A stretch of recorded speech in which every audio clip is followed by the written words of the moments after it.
En off. Non, c'est beau de garder ces... Okay. Non, c'est sûr, c'est important. Et le lac Doucha dedans, tu vois, c'est le rabbi. Par contre, c'est quoi le rabbi où il parle de ça, que le lac Doucha là-dedans, tu vois, de garder. Voilà. Parce que si tu veux, en Israël, ils ont beaucoup changé, tu vois, ils ont dans les éducations modernes. C'est pas qu'ils sont arrivés à la méthode globale comme quand ils apprennent le français, mais ils ont vachement, tu vois, voulu changer de comment c'était la Massorette, puisque tu comprends, avant dans l'Europe de l'Est et tout ça, ils n'avaient pas de livre, ils n'avaient rien. Donc, en fait, tout ce qu'ils avaient, c'était une page. C'est pour ça que dans les Sidourim, il y a l'alphabet avec Kametz Patach A, parce que ils avaient collé Sidourim avec ça. Donc, c'était Kametz Patach A, tu vois, comme tu vois, c'était. Et tu vois, après, ça se dit, ouais, maintenant, on a plein de trucs, on peut vachement évoluer et tout ça. Et voilà. Et le rabbi là-bas, il a plein de choses aussi, on lui dit, tu vois, vous ne vous rendez pas compte de qu'il y a dans ça, etc. Que tu vois, que n'importe quelle grand-mère qui disait, Kametz Aleph, Kametz Patach A, tous ces trucs-là. Tu vois, lui, il commence là-bas un petit peu à chanter aussi là-bas, quand il commence à raconter ça, quand il commence à parler sur ça. Regarde là-bas, tu vois, je devrais trouver, je vais rabattre. En tout cas, bon, on y va, donc nous, on commence notre truc, et voilà. Donc, on est dans le Rambam, j'espère que, voilà, c'est bon, je vais, je sais pas ce que c'est, oui, une seconde. Une seconde, parce que mon info, donc, normalement, on devrait suivre les marées chromates tels qu'ils sont dans le WhatsApp, j'espère. Normalement, tout devrait bien se passer. Et c'est pas encore très compliqué non plus. Voilà. Donc, voilà. Donc, je mets les dessins de Rambam et après, je fais share screen. J'arrive. Une seconde. Voilà. Voilà, donc ça, c'est voilà, ça, c'est le Rambam qu'on doit faire aujourd'hui. Ça veut dire c'est Perek Bet al Havav. Donc, on va finir le deuxième chapitre des halachot du roi. On ne peut pas, il y en a pas mal encore, mais disons que voilà, à partir du troisième chapitre, ça va être encore sur les lois du roi, et le quatrième, qui est très court. Et ensuite, à partir du cinquième chapitre, ça commence les lois des guerres et tout ça, que c'était ça ce que les gens voulaient intéresser les gens. Bref, je sais pas, j'imagine. Alors, on y va. Donc, en tout cas, donc, on est pas avec bête à la Chava. Donc voilà. Donc, le Rambam, il dit comme ça, il dit que derrière chez Halak lo akatuv akavod agadol. Donc, de la même manière, parallèlement au fait que Kadosh Baruch Hu, il a donc donné dans la mitzvah au peuple d'Israël d'honorer énormément, de donner beaucoup de kavod à Kadosh Baruch Hu, c'est-à-dire au roi, Vekiyev Akol Behodo, et qu'il a obligé tout le monde à, si tu veux, à donner des honneurs à Hachem, au roi. Car Sivaou Liyot Libo Bekiyavo Shafal Vechalal. En contrepartie, Hachem, il a demandé au roi d'être humble dans son cœur, de Shafel, Halal, et que son cœur soit vide. C'est la traduction du mot. C'est un passage dans les psaumes où David Amelech dit mon cœur est vide à l'intérieur de moi-même. Et que selon lui, ça veut dire question voilà, j'en sais rien, ça veut dire c'est une preuve de modestie, je ne sais pas exactement, peu importe, je ne vais pas interpréter. Voilà, je sais, voilà. Ok, je suis pas de commentaire, mais c'est-à-dire que voilà. Velo inag gasoud Israël, c'est-à-dire, et que donc le roi ne doit pas se conduire d'une manière orgueilleuse, on va dire, ou qu'il ait voilà, un orgueil sur Israël. Yoter midai, plus que la mesure, chez Nehemar, les vilti goum les vavo me'echav, c'est-à-dire que quand tu vois l'interdit qu'il ait beaucoup d'argent, l'idée c'est pour pas qu'en fait il ait trop son cœur s'enorgueillisse trop de ses frères. Donc ça, c'est un passage de la Torah. Voilà, donc voilà, que lo yarbelo souci, lo yarbelo kesef et zahav, etc. C'est parce que les bilti goum les vavo me'echav, c'est aussi pour ça qu'il a la mitzvah d'avoir un sefer Torah toujours avec lui. Mais tout ça, le Rambam va parler plus dans la Hagimel, dans le troisième chapitre, de toutes les lois qui sont le roi et là, mais ici, il parle simplement de l'état d'esprit dans lequel il doit être. Il faut qu'il ait pitié et qu'il soit miséricordieux pour les petits et les grands. Donc moi, le truc sur lequel j'ai le plus m'intéresser, c'est sur cette phrase-là. Je lis tout là-bas, mais je vous dis déjà à l'avance sur quoi je vais m'intéresser. D'abord, c'est sur cette phrase-là. Ça veut dire qu'ils sortent et qu'ils viennent pour leurs désirs ou pour leurs besoins ou pour leur bien. Ça veut dire en fait que ça vient d'un pasouk. On va voir c'est quoi la source de ça, mais c'est-à-dire que quand Moshe il demande à Hachem un successeur, Et donc, il lui dit qu'il y a quelqu'un qui vienne, qui sorte devant eux et qui rentre devant eux. Et donc, ça veut dire que, si tu veux, là-bas, le Rachid il explique, on va voir tout ça, que le roi, il devait être à la tête de l'armée et sortir et rentrer, tu vois, ça veut dire, voilà, donc, il ne devait pas être derrière comme les autres généraux ou un truc comme ça. Il faut que ce soit lui le leader qui s'occupe, en fait, donc, le Rambam, ça veut dire là-bas, ça parle de l'armée a priori, bien que le langage, il y a Tsebiaro Bifneem, mais le Rambam, il fait on va dire, il étend ça, pas simplement à la guerre, mais à tous les besoins. Ça veut dire que le roi, il ne peut pas dire, voilà, je m'assois et j'étudie et Hachem va vous aider, quoi. C'est lui, ça veut dire, il a un devoir d'action, quoi. Il a un devoir de participer à l'action et même, voilà, voilà, selon le verset duquel Maïmonide s'inspire, c'est non seulement d'être dans l'action, mais d'être un leader dans l'action. Donc, on va voir après, tu vois. Des Veyachos, donc ça, c'est sur ce point-là que je vais m'attarder. Là, je dis simplement ça, un des points. Veyachos al-kevot katan shebaktanim. Et donc, il faut qu'il ait pitié du plus petit des petits. Donc, il dit, Ukshemedabé al-kol ha-kahal, et lorsqu'il parle à toute l'assemblée d'Israël, Bilshan Rabim, dans un langage public, c'est à toute l'assemblée, et d'abord rakot. Il faut qu'il parle d'une manière humble. C'est bien qu'on avait vu que le roi, il n'a pas le droit de donner du kavod véritablement à quelqu'un d'autre, à part le Kohen Gadol. Mais ça, c'est quand il parle des individus. Mais par rapport au peuple, dans sa généralité, il faut que lui se considère comme humble par rapport au peuple dans sa généralité. Il ne peut pas dire, voilà, c'est moi qui décide et vous, le peuple, vous écoutez. Et donc, il ramène des versets. Shemaouni, Shnema, Shemaouni, Ahai Ami. Donc, c'est un verset où je ne sais pas qui a dit ça, j'ai oublié. En fait, je pense que j'ai oublié qui a dit ça, mais en tous les cas, c'est un roi, ce roi-là, je pense, c'est Yehoshaphat. Il a dit, écoutez-moi, mes frères et mon peuple, dans le sens où, tu vois, il n'a pas dit, voilà, je suis votre roi, écoutez-moi, mais en fait, ça veut dire, il parle au peuple, il considère le peuple comme quelqu'un qui est au moins son égal. Et aussi le passage qui dit dans Mlachim, dans Shlomo, quand Hachem dit à Shlomo, il dit, si tu vas être un esclave pour ce peuple, ça veut dire que Hachem dit à Shlomo qu'il va être un esclave pour le peuple. Et donc, ça veut dire voilà, qu'il doit considérer comme étant un serveur du peuple, et pas le contraire, quoi. Donc, il lui dit, si tu auras un esclave pour ce peuple. Ok, après ça dit le Rambam il continue, il dit le mitneg, Barnava Yetera, toujours il doit se conduire avec une modestie supplémentaire. Il dit, on a personne d'autre qui était plus grand que Moshe Rabbeinu, le Omer, et lui il a dit, Benach Nouma, il a dit, qu'est-ce qu'on est? C'est pas sur nous qu'il y a des remontrances, c'est sur Hachem. Ok, ça continue. Et après il dit, Veisbol Torham, et ça veut dire qu'il doit supporter leurs difficultés, ça veut dire leur fatigue. Ou Massaham, et ça veut dire le poids qu'ils représentent, le notam, et leur doléance, je ne sais pas comment on dirait ça, ça veut dire leur plainte, voilà, leur plainte. Le Kitzpah, mais quand ils s'énervent, Kasha, Issa, Omen, Ayonek. Comme, en fait, une nourrice, elle s'occupe d'un bébé. Donc, Roé, Kera, Wakatou, le verset, il a appelé un berger. Et Od Yaakov Amo, c'est le passage qui dit, c'est encore un verset dans les psaumes qui dit que Hachem, il a choisi David pour être un berger pour Yaakov, son peuple. Et le chemin du berger, il est expliqué dans la tradition, c'est-à-dire dans le Navi. Kero et Edro, donc c'est un passage dans je ne sais pas où. Kero et Edro, Bisro, Yekabet Selaim, Oufreko, Yissa, Vegomer. Ça veut dire comme un berger qui, tu vois, qui est le berger de son troupeau. Bisro, ça veut dire qu'il les prend dans ses bras, on va dire. Et Kametz Telaim, ça veut dire il rassemble les agneaux, les brebis, au Kreko Issa, et les porte sur son sein, dans sa poitrine. Quoi. Donc ça veut dire, voilà, et Gomer. Et donc pour lui, ça veut dire, voilà, donc, voilà ce qu'il dit, c'est grosso modo que le roi, il a un devoir d'être modeste, bien qu'en réalité, la source vraiment principale, c'est du fait, donc comme il a dit dans la Torah, c'est parce qu'il est marqué les Biltirum, les Vavom et Echav, c'est qu'il faut qu'il s'empêche d'être orgueilleux par rapport à ses frères. Et moi, si tu veux, les deux points voilà, que je trouve dans la Rambam qui sont des Kedushim, que je ne sais pas exactement c'est quoi la source, etc., c'est bon. Et en tout cas, qu'il va falloir en tous les cas creuser, que ce n'est pas évident.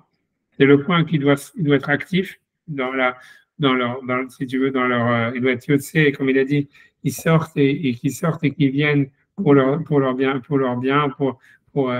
Yetse veyavo bechefseem uvdovatam. C'est-à-dire qu'ils viennent et qu'ils sortent et qu'ils viennent dans leur intérêt et pour leur bien. Et la deuxième chose aussi, tu vois, c'est l'idée de supporter leur plainte comme une nourrice qui porte ses enfants. Parce que c'est vrai, ok, que Moshe Rabbeinu, il faisait ça, mais c'est pas du tout clair que Moshe Rabbeinu, c'était un roi. Et en fait, on peut trouver aussi d'autres exemples, comme évidemment Eliyahu Hanavi, qui, lui, il n'était pas du tout supportif, tu vois, des conneries des Juifs, quoi.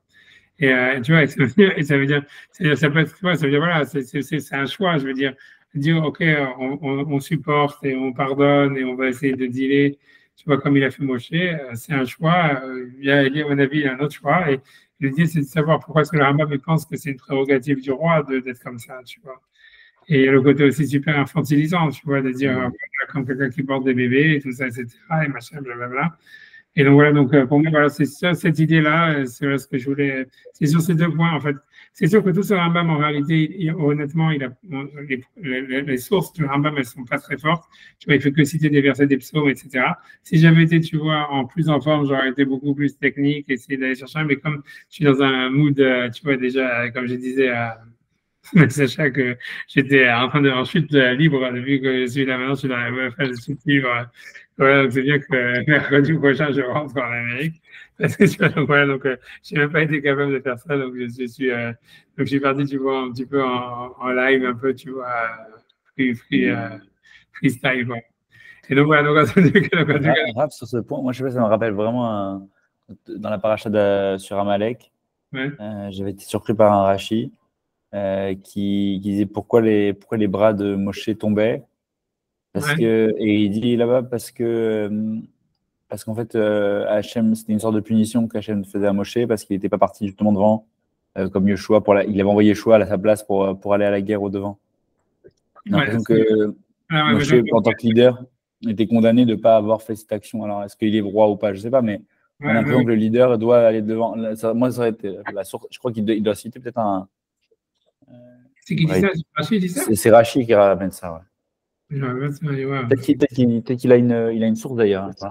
Ah, certainement, c'est sûr, j'ai dit jamais rien source, mais ça veut dire, tu vois, mais c'est sûr que c'est, tu vois, je voulais parler ça, mais je ne savais pas faire dans un stratégie, honnêtement, je ne connaissais pas ce stratégie, je ne sais rien, mais tu vois, mais ça veut dire, je vais parler de ça, c'était pour moi un des points que je voulais parler, parce qu'il n'y a pas que Moshe, tu vois, on va voir, c'est pour ça, tu vois, ça veut dire, moi, ok, voilà, parce que, ok, donc, voilà, en tout cas, pour l'instant, ok, voilà, c'est ça ce qu'il faut que j'amène, voilà. Donc, ce que je dis, tu vois, la source, tu vois, de Maïmonide, quand il parle, tu vois, tu vois, donc il doit sortir devant eux, et tu vois, donc, que le roi doit sortir devant le peuple, et donc il sort pour eux, qu'il les ramène, tu vois, c'est un peu c'est le passouk, c'est l'idée que Maïmonide, il a cité, et en fait, ça vient de ce passouk, là, que c'est quand Yoshua, il demande, il dit voilà, c'est le Raji. Ouais, non, ouais. Ok, d'accord, ok. Mais il n'y a pas de citation. Ok, à mon avis, ok. On regardera ça un peu plus tard pour l'instant parce que tu vois, c'est sûr, mais on va. Tu vois, en tout cas, c'est Chai. Ok, bref, non, tu vois, quand même, je suis trop curieux, j'ai envie de regarder ça souvent. Tu le bordel encore plus.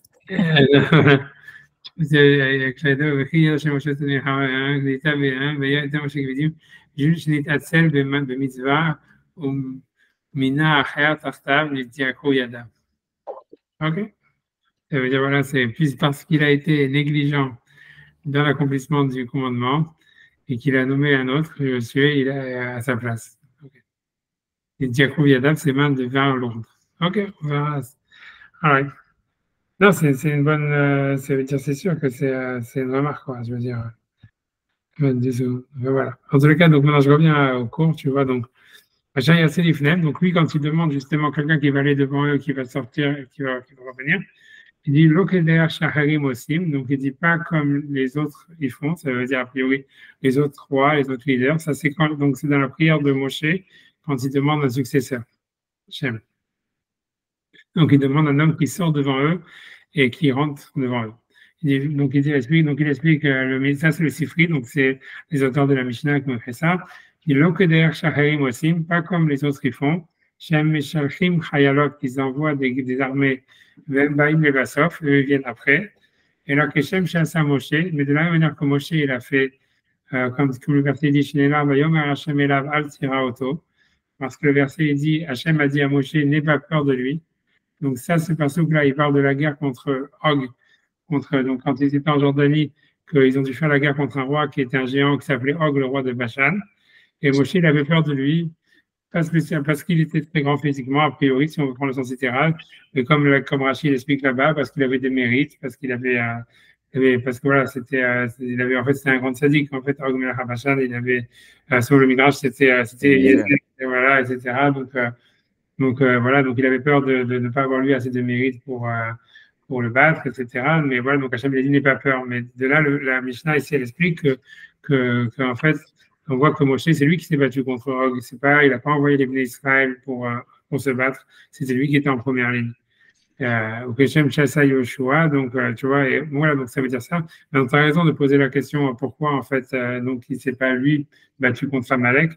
Et il y a plein d'autres choses, tu vois, ça veut dire, si tu veux, moi ce que j'ai vu, c'est qu'il y a deux guerres où, je veux dire, Moshe il a été en première ligne pour se battre contre Og, le roi de Bashan, il a été aussi en première ligne pour se battre contre l'autre géant qui avait, c'était Sichon, le roi des Émoris.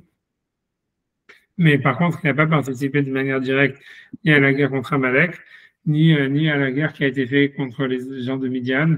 Après, quand il a envoyé Pinchas, etc. Mais tu vois, donc moi, ce que j'ai compris de ça, c'est que j'ai vu en fait, moi, je pensais qu'on voit comme, a priori, Moshe, ça veut dire ça, il a participé à toutes les guerres qui étaient pour la conquête de la terre d'Israël. Et qu'en fait, ça veut dire, les guerres qui étaient, tu vois, ça veut dire, qui étaient pour la conquête de la terre d'Israël, on voit que c'est lui qui les a faites. Les autres guerres, on voit que, tu vois, il les a pas faites, tu vois, et ça veut dire, quelle que soit la raison, tu vois, a priori, c'est parce que c'était pas sa mission, un truc comme ça. Je savais pas ce Rachid, tu vois, qui dit que voilà, qu'en fait, peut-être j'avais fait ce Rachid, mais j'ai complètement oublié que toute cette histoire-là, de dire que tu vois, qu'il y avait qu'il y a une tana sur lui, qu'il n'a pas fait la guerre contre Amalek. Mais bon, c'est un fait, mais après ça, il n'a pas fait la guerre contre Midian, tu vois. Et a priori, c'est parce que c'était pas lié à la conquête d'Israël. On a l'impression que, tu vois, comme Moshe Rabbeinu, il avait, et ça, c'est un truc qui est, tu vois, vraiment à part, tu vois, mais ça veut dire, voilà, mais c'est sûr que c'est une question, tu vois, c'est une question, c'est-à-dire, voilà. Mais moi, je vais répondre à ça, je pense, tu vois, ça veut dire, on va voir. Mais c'est une question, tu vois, c'est une question à savoir, voilà, pourquoi est-ce qu'il n'a pas, ici, on le met, le Sifri, le cite comme exemple, parce qu'il a été en première ligne, on va dire, pour se battre contre Og, le roi de Bashan, et Sichon, le roi des Moris en Jordanie. Mais en fait, c'est vrai que le Midrash, il fait abstraction du fait qu'il n'a pas participé à la guerre d'Amalek, ni à la guerre contre Midian, quand il a fallu faire la vengeance, et qu'il a envoyé Pinchas ou bien Yoshua à faire le travail pour lui, quoi. Ok, mais on va voir. Peut-être qu'on aura une réponse après. En tous les cas, c'est le Midrash, le Sifri continue en disant Shem Shasa Yoshua, comme Yoshua, s'il a fait, chez Neymar, Vayarot, c'est Yoshua. Donc, ça veut dire que quand il y avait l'ange qui avait sa main étendue, tu vois, avec son épée, donc Yoshua, il a été le premier à courir à la rencontre de l'ange, mais en pensant que c'était un ennemi. Il n'a pas dit au peuple d'Israël, OK, vous y allez. C'est lui, il a vu un ennemi, il court à la rencontre de l'ennemi. Tu vois, je démarre Vayarot, c'est Yoshua, Vayomer. Alanu, Ata et Metzarenu. Est-ce que tu es venu nous aider ou tu es venu te battre contre nous? Et ça veut dire que voilà, Yoshua, comme Moshe, dans la guerre de Sichon et Og, il va dans la première ligne et c'est ça son rôle en tant que leader. En tant que roi, a priori, pour Yoshua et Moshe, en théorie. Kushem Shasa Pinchas, comme il a fait Pinchas, la Pinchas, clairement, elle n'est pas un digne de roi. Chez Neymar, Vaishlach Ota Moshe, elle a fait la maté la Tsava. Donc, comme on dit, Moshe les a envoyés, un pour 1000. Elle a fait 1000 personnes par tribu, et Pinchas, c'était lui qui était à la tête de l'armée. Donc voilà, ok. Donc il veut dire qu'un leader juif, il doit être en top de l'armée, mais ok, en tous les cas, voilà. Et le roi, en tous les cas, il doit être à l'avant. Et c'est ça la source de Maïmonide quand il dit qu'il sort devant eux pour leurs besoins. Ça veut dire que le roi, il peut pas avoir une politique attentiste, pas simplement pour la guerre, mais Maïmonide, il veut étendre ça à tous les besoins que le peuple d'Israël a. Et après ça, il dit donc, et la Gemara dit, Berosh, tu vois, encore une fois, qui sortent devant eux à la tête, Berosh, qui viennent devant eux toujours en première ligne, Shenema, Vayal Berishona, Yoav Ben Serouya, Vayel les roches, parce que le verset dit, il est arrivé le premier Yoav Ben Serouya, qui était le général de l'armée, même si c'était pas le roi, et encore une fois, alors que c'était un général de David, où était David? Ça, c'est aussi une question. Donc voilà, qui sort devant eux Begedout, ça veut dire quand ils viennent assiéger une ville, on va dire, dans un campement. Vachayavo, Lifnem, Begedoud, et qui va devant eux dans un siège. C'est celui qui soit en haut des remparts pour défendre une ville, celui qui soit aussi en première ligne. J'ai essayé Lifnem, Likrar, Vachayavo, Lifnem, Likrar, ça veut dire que voilà, encore une fois, que tout ça, ça veut dire Likrar, c'est quand avant c'était le Guidoud, le siège, c'est quand on a une position d'assiégeant. Et quand on essaie les fenêtres Likrar, Vachayavo, Lifnem, Likrar, ça veut dire qu'il protège une ville, qu'il soit le premier, tu vois, ça veut dire dans la protection de la ville, ou quand il faut sortir pour essayer de libérer une ville, que c'est le premier à sortir. Après, Achayot aussi un Biskouyotav. Biskouyot, ça veut dire qu'il est fait sortir, c'est-à-dire que par son mérite, il sort par ses mérites. Il vient Biskouyot et qu'il les ramène par ses mérites. Bref, tu vois. Mais en tous les cas, ça veut dire l'idée, c'est ce que c'est la source, en fait, donc, du Rambam. Mais évidemment, comme tu dis, se pose des questions, à savoir, en fait, OK, par exemple, on nous cite Moshe, mais Moshe, il n'a pas été, comme tu dis, à la tête de l'armée tout le temps. Il a choisi, il a été dans certaines guerres, c'est vrai qu'il a été à la tête, mais pas d'autres. Et même, tu vois, quand on te cite Yoav ben Serouya, qui est un général de David, tu vois, ça veut dire que David, il n'était pas lui-même, en fait, à la tête de l'armée à ce moment-là. Et voilà. Et donc la question est de savoir vraiment, tu vois, ça veut dire, voilà, comment ça se fait que, en fait, c'est pas toujours le cas que le roi, il est à la tête de l'armée ou à la tête du truc. Et dans quel cas, oui, dans quel cas, non. Tu vois, on va dire un peu comme ça. Une seconde, maintenant, hop, je reviens sur le truc. Je reviens sur les textes que j'ai. Okay. Donc maintenant, une seconde. Je me rappelle plus ce que j'avais dit. Je sais plus, j'ai fait un jet. Ouais. Tu vois, alors d'abord, j'ai commencé par ce Midrash. Voilà, donc ça, c'est un Midrash très connu, qui est en fait, tu vois, qui est un petit peu, tu vois, un peu une opposition sur cette histoire-là. Attends, je sais pas si j'ai. Ouais, c'est bon. Ça veut dire, donc c'est un Midrash dans Echa, parce qu'il parle en fait justement sur le niveau d'activité des rois d'Israël. Tu vois, ça veut dire. Comment? Non, ça ouais, je dis OK, ouais. Voilà, c'est parce qu'il y a un passage dans Echa qui dit, dans les Lamentations, qui dit Zevdi ben Lévi Patar, Zevdi ben Lévi, il a ouvert, il a dit Loïminu Malchayaretz, ils n'ont pas cru les rois de la terre. Donc, ça veut dire que les rois de la terre n'auraient jamais cru qu'il y aurait des ennemis qui allaient entrer dans Jérusalem. Et donc la question était de savoir qu'est-ce que c'est les rois de la terre. Alors, il dit, Arba Melachim Ayou, il y avait 4 rois parmi les Juifs, il y avait 4 rois à Jérusalem, qui étaient en fait des descendants de David. Et Machet Tavazé et l'autre Tavazé. C'est-à-dire ce que celui-là, il a demandé à Hachem ou il a voulu faire, c'est pas ce que l'autre il a demandé ou il a voulu faire. C'est qui ces 4 rois, et ça veut dire qu'ils ont supporté un siège à Jérusalem et qui ont libéré Jérusalem. C'est ce que ça veut dire. Donc, c'est qui ces 4 rois qui ont été, ou de leur vivant, il y a eu une attaque sur Jérusalem et qui ont défendu la ville et qui l'ont libérée. David, Issa, Yehoshaphat et Hizkiah. Donc voilà, tout ça, c'est des trucs, tu vois, ça veut dire, c'est vrai qu'à de leur vivant, chacun, ils ont été, David, il a carrément conquis Jérusalem, on va dire, donc c'est plus que défendre. Mais voilà, mais la Gemara va dire qu'en fait, chacun, il avait un niveau d'activité différent au niveau de la participation à la guerre. Et donc, la Gemara dit comme ça, elle dit que donc, David Amar, donc David, il a dit dans les psaumes, Erdof Oiva, il va Sigem, ça veut dire, il dit, je vais poursuivre mes ennemis et je vais les attraper, les arracher. Et le verset dit, et je ne rentrerai pas jusqu'à ce que je les ai exterminés. C'est la suite du verset, je ne rentrerai pas jusqu'à ce que je les ai exterminés. Amar Akadosh Baruch Hu, il a dit, ok, toi tu demandes à vouloir poursuivre tes ennemis et les exterminer. Elle m'a dit, ok, j'écoute ce que tu dis. Amar Akadosh Baruch Hu, Ani Oseken, je fais comme tu veux.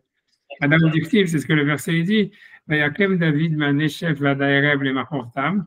Ça vient un passage qui dit, donc David, il les a frappés du soir jusqu'au matin le lendemain.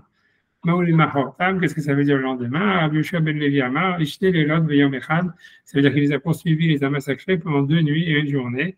Ça veut dire qu'Akadosh Baruch Hu, il a Akadosh Baruch Hu, meilleur lo balelot, bezikim ou vrakim. Akadosh Baruch Hu, il illuminait la nuit pour David par des éclairs et des tonnerres, Brakim, Zikin et Brakim, c'est des synonymes. Kema Netaninan Taman, à la Zikim, à la Zeverot, à la Brakim, ça veut dire, voilà, comme on dit là-bas, c'est les tonnerres et les éclairs. Voilà, et donc, en fait, ça veut dire, c'est-à-dire quoi, il lui a dit, voilà, il a écouté cette fille-là, il lui a permis de détruire ses ennemis. Voilà, objectif qui a c'est ce que le verset dit, c'est toi qui as allumé ma bougie, dans le sens où il lui a permis de continuer la guerre même pendant la nuit, de détruire ses ennemis même pendant la nuit. Ahmad Assa, donc Assa c'est un des descendants de David, donc lui il a dit, c'était un roi, et lui aussi il a eu un siège de Jérusalem à son époque. Il dit, moi j'ai pas la force de les tuer. Et là, Ani Rodef, mais moi je suis prêt à entrer en guerre et si tu veux, à Rodef, ça veut dire voilà, à sortir à la guerre, ça veut dire à faire une percée ou à organiser une, je sais pas, une j'ai oublié, une offensive, et toi, mais toi, c'est toi qui vas les détruire. Marloani aussi, donc Hachem lui a dit, ok, je vais faire ça. Shnema va y défendre Assa.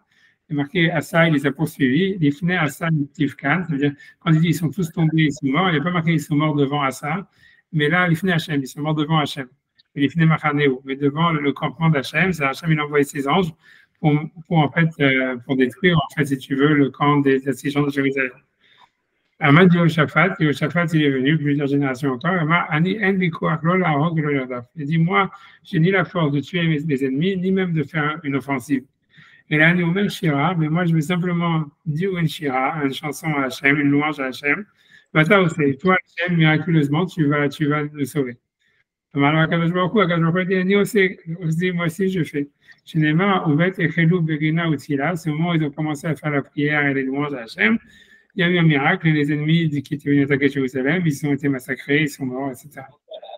Amar Hiskiyahu, donc le 4e mois, Hiskiyahu Amar, il a dit, il dit, moi, j'ai ni la force, ni d'aller tuer, ni de faire une offensive, ni même de prière, de faire une prière ou de faire une chanson. Et là, ni Hachem, mais moi, tout ce que je veux, je dors sur mon lit. Il t'a dit, et c'est toi, Hachem, qui m'occupe. Il a dit aussi, quand même. Il m'a dit, voilà, moi aussi, je fais ça, je suis d'accord. Chez Neymar, Balayla, et ça veut dire que c'était pendant la nuit, donc Hiskiyahu, il dormait, il n'a rien fait du tout. Donc il y a un ange d'Hachem qui est venu, c'est une épidémie qui a frappé le camp de Ashur. Combien il en est resté de tout cela? Sarah, il y en a qui disent 10. C'est ma bénédiction, ok, ça veut dire qu'un enfant peut les compter. J'ai gagné la prochaine c'est pas grave de rentrer l'histoire, mais ça veut dire grosso modo, c'est que, pour reprendre ce que le Midrash dit, voilà, en fait, il y avait certains, en fait, un roi, en tous les cas, comme David, qui était très proactif. Ça veut dire qu'il a dit, voilà, moi, je veux faire la guerre, je vais poursuivre mes ennemis, je vais les massacrer. Hachem a dit, ok, fais ça. Un autre roi, il était moins proactif, il a dit, je suis prêt à faire une offensive, mais c'est toi, Hachem, qui va massacrer les ennemis. Hachem, il a fait ça. Il y a un autre roi qui a dit, moi, je m'en fous, je fais que de la prière et c'est tout. Et Hachem a dit, ok, ça suffit. Et il y en a un qui a dit, je fais rien du tout, et malgré tout, Hachem, il lui a dit, voilà, qu'on va sauver la ville. On voit que Hiskiyahu, même à chaque fois qu'il faisait quelque chose, tu vois, les Chachamim et même Hachem et les prophètes, ils étaient contre, tu vois, parce que quand il y avait eu le siège, il avait voulu couper les cours d'eau et on lui a dit non, c'est pas bien ce que tu fais, etc. Donc ça veut dire, moi, ce que je veux dire, on voit déjà un truc, ça veut dire que l'idée, c'est que le roi proactif, que ça serait sans ce que le Rambam, il a dit que c'est une mitzvah pour le roi de sortir et de venir, d'être le premier à l'attaque, etc. et d'être, tu vois, hyper, si tu veux, en top. Être tu vois, le plus le leader dans le monde, tu vois, physiquement. C'est de l'autre, quoi. Voilà, c'est ça, on voit que c'est pas, ça veut dire a priori, de ce midrash, on n'a pas l'impression que c'est nécessaire, on a l'impression que ça dépend de la personne, tu vois, ça veut dire, voilà, que Hiskiyahu, que lui, il a été sauvé miraculeusement et tout ça, et tout ce qu'il devait faire, c'est dormir sur son lit, quoi, c'est une grande chose. Ça, c'est la première question. Maintenant, tu vois, donc, je vais simplement, tu vois, à la question de, voilà, pourquoi Moshe, par exemple, il n'a pas fait la guerre contre Amalek, mais des choses pareilles. Et donc, tu vois, moi, donc après ça, j'ai cité un autre truc. J'espère, voilà, que, en fait, le truc, c'est comme ça. Voilà. Donc ici, en fait, je reviens sur un truc qu'on a parlé déjà des milliards de fois. C'est pas que j'ai une fixette par rapport à ça, mais j'en sais rien parce que je pense que bon, c'est par hasard, tu vois, ça retombe sur le même truc. C'est en fait quand on nous regarde, tu vois, dans l'histoire de David et Bethsabée, tu vois, l'histoire de David et Bethsabée, elle est introduite par un pasouk, tu vois, qui est comme ça. On nous dit comme ça, on nous dit, Vayi les Tchouvat Hashana, et ce fut donc quand c'était le début de l'année. On ne sait pas exactement, on va dire le printemps, etc. au moment où les rois sortent, a priori, ça veut dire les rois sortent pour faire la guerre. Ça veut dire, il semblerait qu'avant en Israël, c'était comme en Ukraine, ça veut dire il y avait une période où il n'y avait pas de guerre parce que comme il faisait trop froid, où il y avait de la boue, etc., donc il n'y avait pas de baston. Mais quand l'hiver est passé, donc ça reprenait les guerres, tu vois. Donc il y avait une période spéciale, il y avait une saison de la guerre. Quoi. Peu importe, tu vois, c'est pour ça qu'il y a marqué les 7 Amalachim. Après, ça veut dire c'est quand la température elle se réchauffait.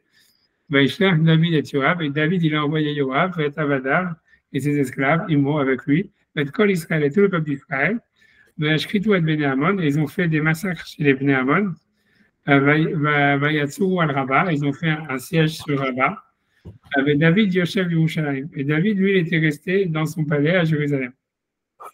Ensuite, tu vois, on nous dit le verset d'après, il nous raconte, il nous dit voilà, Vaï Mlet Aerev, et ce fut le soir. Il y a comme David Mal Mishkavo, et David il s'est levé de son lit. Il allait sur le toit de son palais, de la maison du roi. Il a vu une femme qui se lavait sur le toit. Elle était très belle, etc. Mais si tu regardes en fait dans l'histoire, si tu veux voilà dans le passouk, il nous le dit. Même si tu veux, on va regarder. Je vais amener ici le Malbim. Je ne sais pas si ça va marcher. Tu vois, mais ça veut dire que l'idée, c'est que la raison pour laquelle le passouk il nous dit tout le monde était dans la guerre. Et si tu veux, mais David il est resté dans son palais, tu vois, ça veut dire, donc on nous dit, Kishalach, tu vois, Shaita Milchama Ktana, ça veut dire, Amar Kishalach et Yoav, Sarat Savav et Avadav Shen Kol Sari Achaïl Vagiburim, ça veut dire que tout le monde participait à la guerre, ben Kol Israël, où Vezé Ayaraoui, Shielach Malka Mifne, mais normalement, David, il aurait dû prendre, si tu veux, la direction de la guerre, il aurait dû prendre, si tu veux, la direction de l'armée. Mais lui, il n'a pas fait. Donc, ils étaient en pleine guerre. Il avait fait une attaque sur les Bnei Ammon, il faisait un siège à Rabat. Chez Edim Sharsman Rag, et qu'en plus, c'est une guerre qui a duré longtemps, où Kolze, David Yoshev Yerushalayim, mais David, lui, il n'était pas parti de Jérusalem, que l'Oba Mizrat Hashem Begiburim, mais il n'est pas venu aider les Juifs qui étaient, tu vois, en train de faire la guerre. Il n'a pas voulu même participer ou se présenter. Et grosso modo, ce que ça nous dit, c'est qu'en fait, c'est à cause de ça que l'histoire de Bethsabée est arrivée. C'est-à-dire, c'est pour ça que le pasteur qui nous dit ça, il introduit cette histoire de Bethsabée, que c'est parce qu'en fait, voilà, David, il aurait dû, en fait, aller faire la guerre. Il aurait dû aller, ça veut dire, à la tête de l'armée. Et en fait, lui, non, il est resté dans son palais, etc.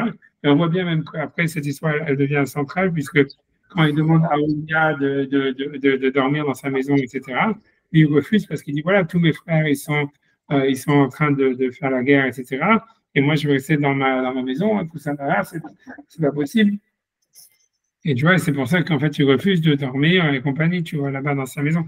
Donc, ça veut dire, mais en tout cas, on voit que toute l'histoire, elle commence de là, tu vois. C'est toute l'histoire de David et Bethsabée, qui a été le downfall, si tu veux, ça veut dire le début de la chute pour David. Ça vient du fait qu'en fait, lui, il n'est pas parti à la tête de l'armée quand il y avait les sièges et tout ça, etc.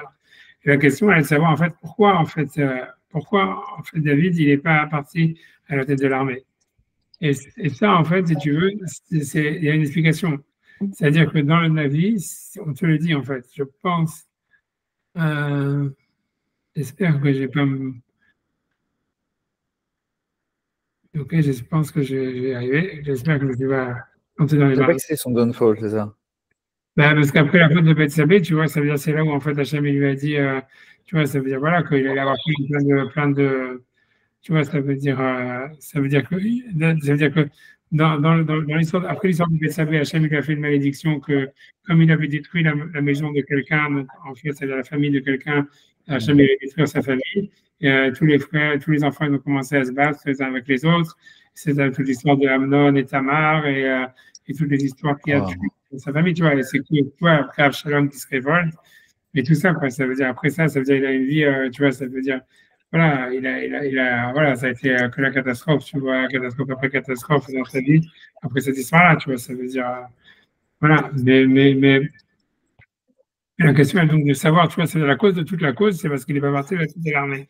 La question, c'est de savoir, c'est pourquoi est-ce qu'en fait, tu vois, il est pas parti à la tête de l'armée. Et en fait, si tu veux, ça, c'est marqué dans la Torah. Ça veut dire, c'est marqué dans le Navi. Pourquoi est-ce qu'il n'était pas dans l'armée? C'est parce que tu vois, c'est bien que ça s'est mentionné après, mais si tu veux, parce que ce chapitre de Samuel, il fait une sorte de récapitulatif de tout ce qu'il y a eu dans le règne de David, et on nous raconte cette histoire-là. Tu vois, on te dit, Vatei od milchama la Pelishtim et Israël. Ça veut dire qu'il y a eu une guerre entre les Pelishtim et Israël. Vaillot David va Abadab. Donc là, on est dans Samuel 2, verset 21, tu vois, c'est-à-dire chapitre 21, 16. Donc il y a eu une guerre avec les Philistins, avec Israël. Vaillot David va Abadab Imo. Donc David, il est descendu avec ses esclaves. Vaïla Chamou et Pelishtim. Et en fait, ils se sont battus avec les Pelishtim. Donc là, on se dit Vaïa Af David. Donc Vaïa Af David, eux, ils ont traduit, il est devenu fatigué. Mais ça veut dire aussi, il s'est enfui, tu vois. Et Yishbi Benov, et un type qui s'appelait Yishbi Benov, Hachab Belidé Arapa, qui était un des enfants de Arapa, on va voir après qui c'est, Mishkal Kino Shoshmot Mishkal Nekrochet, et ça veut dire le poids de sa lance, on va dire, elle pesait 300 cycles de cuivre. Hagour Hadasha, et je ne sais pas, il avait une nouvelle armure. Et Omer la côte de David, il a dit voilà, maintenant je vais tuer David, puis je vais frapper David, puisque de cette manière il est affaibli. Et on nous dit dans le passage qui dit Vayazbulo Avishai ben Seguya.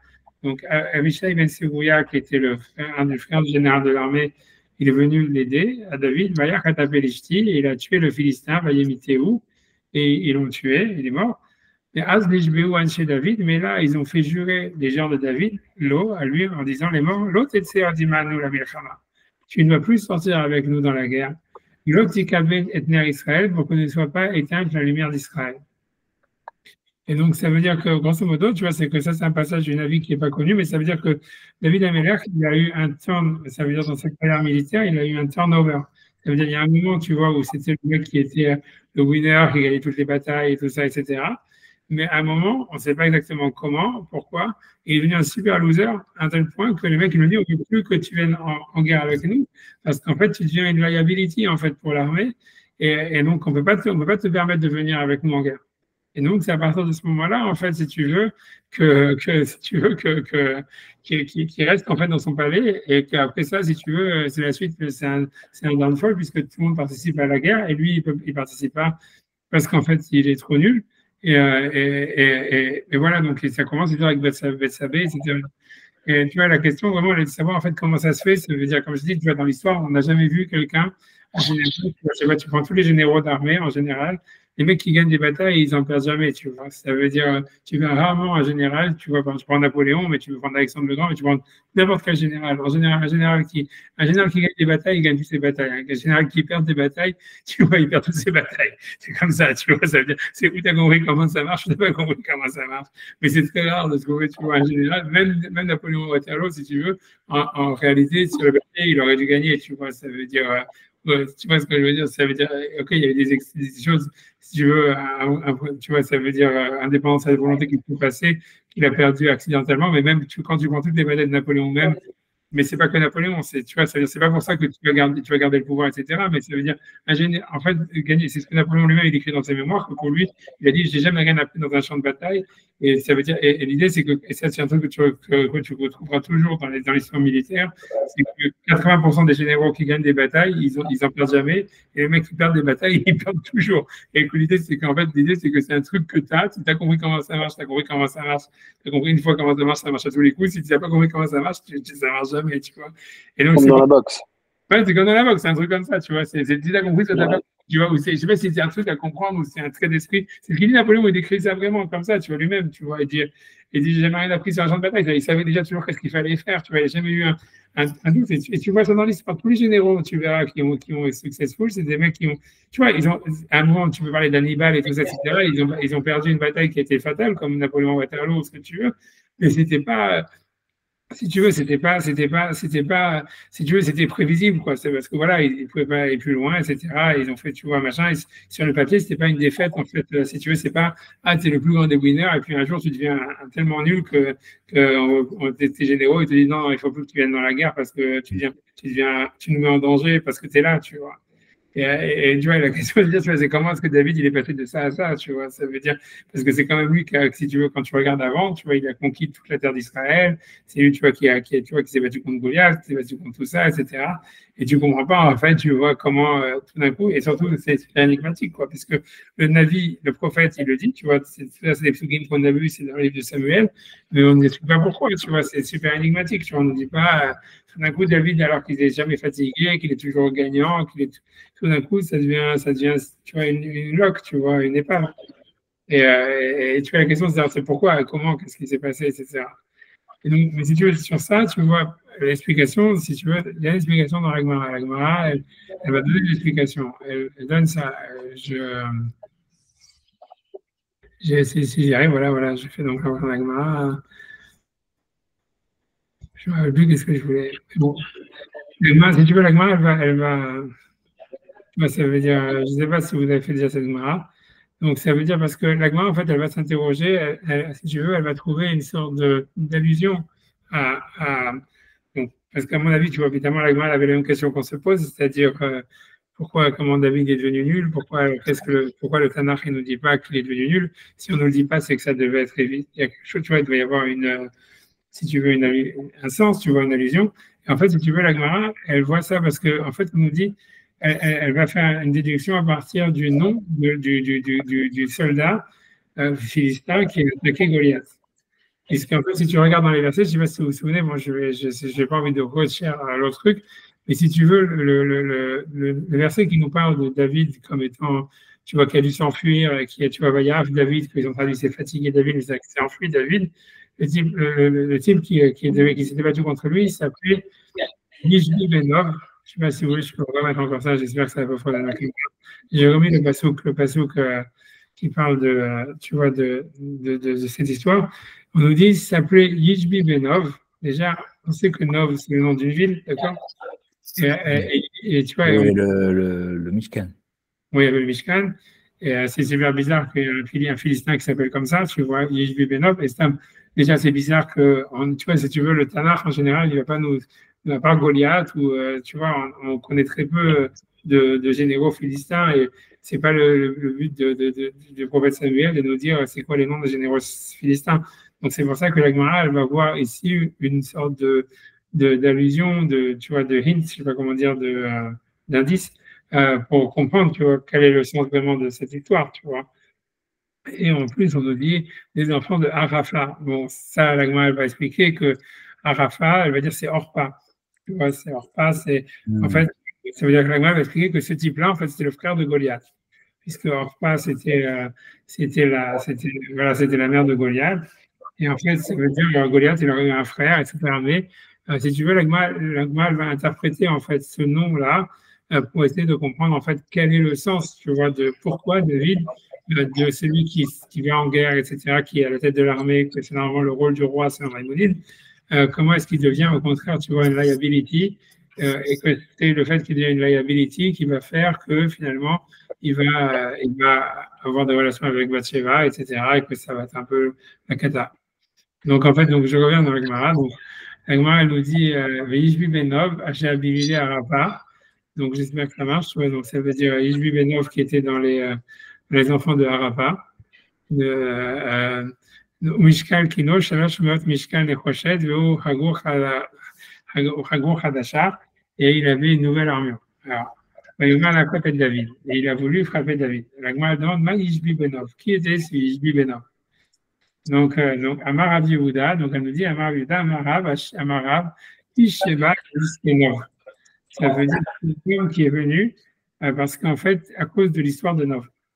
Amarle, Akadosh Baruch Hu David, Akadosh Baruch Hu, il a dit à David, Admata, il est Avon Zetamun Beyadecha. Jusqu'à quand il y aura cette faute qui est cachée, qui est entre tes mains, qui est cachée dans tes mains.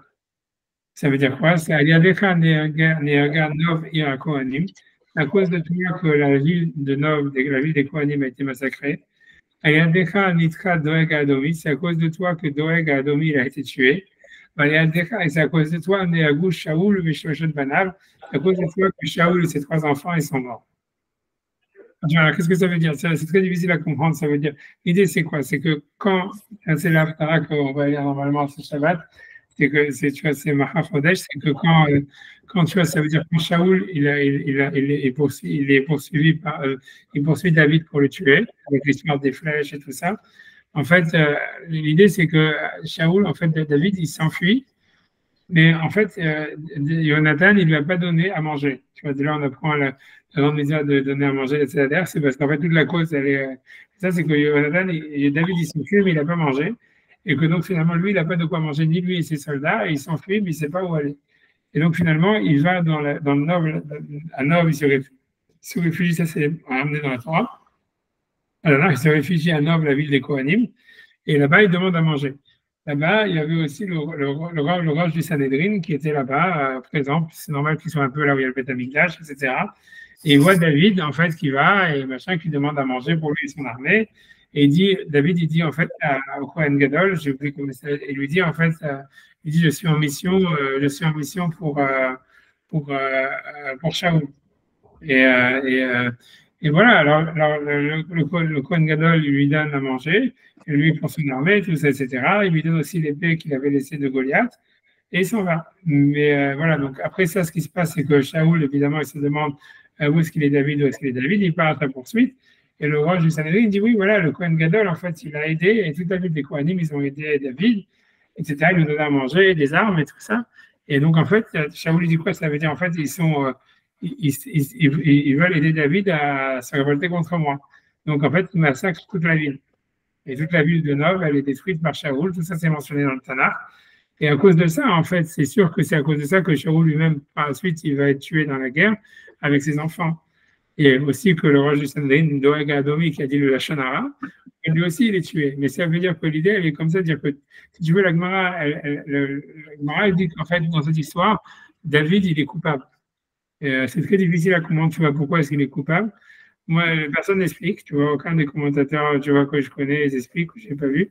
Moi, je pense que la seule manière que j'ai d'expliquer ça, c'est de dire qu'en fait, si tu veux, si tu sais que tu es poursuivi par le roi, et tu sais que, voilà, donc tu veux t'enfuir, ok, c'est sûr que tu as besoin de manger, etc., etc. Alors, va dans n'importe quelle grange de quelqu'un, même tu vas prendre des soldats, prends, même de force, et voilà, et va-t'en, ne va pas, tu vas chez le Kohanim, tu vois, parce que tu vois, chez les Kohanim, ça veut dire en fait, c'est un truc que tout le monde va retracer. Tu fais ça, tu vois, tout le monde, tu vois, ça veut dire ça donner la facilité à Shaoul. Tu vois, c'est comme si quelqu'un, il va sur les Champs-Élysées, tu vois, il fait le truc en grand, tu vois, ça veut dire, il dit voilà, donnez-moi à manger, etc.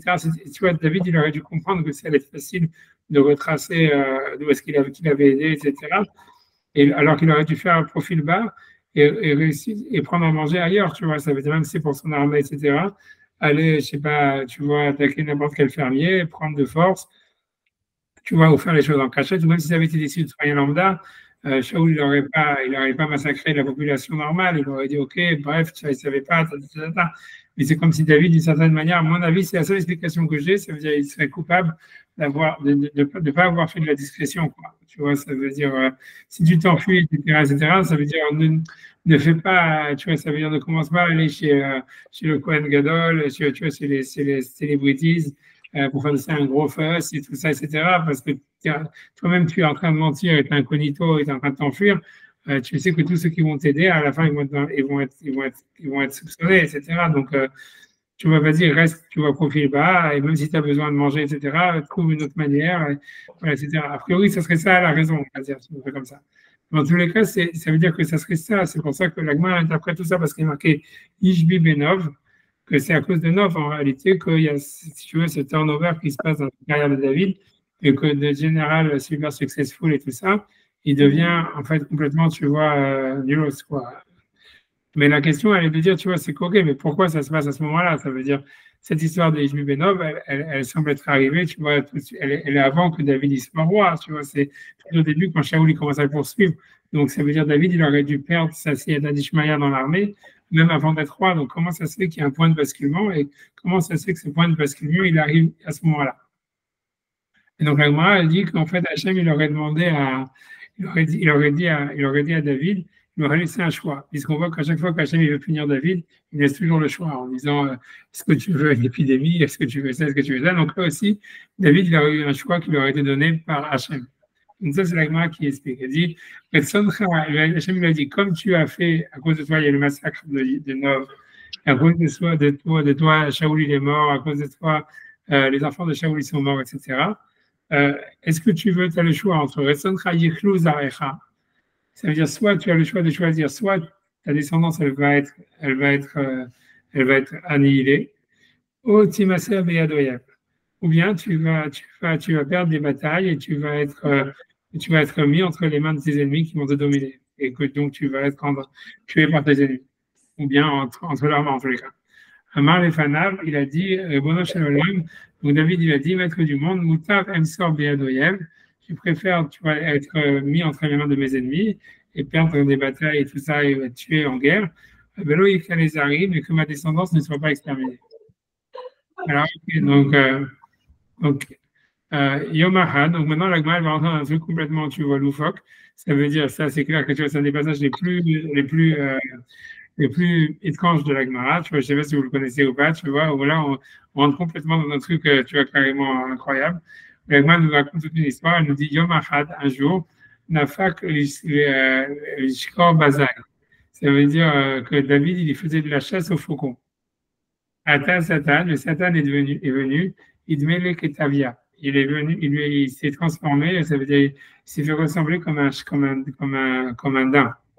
Patak Begira, il lui a envoyé une flèche, Velomatia, mais il n'a pas attrapé, il n'a pas touché. Mashke, donc ça veut dire, il a poursuivi, Ad des matières Plishtim.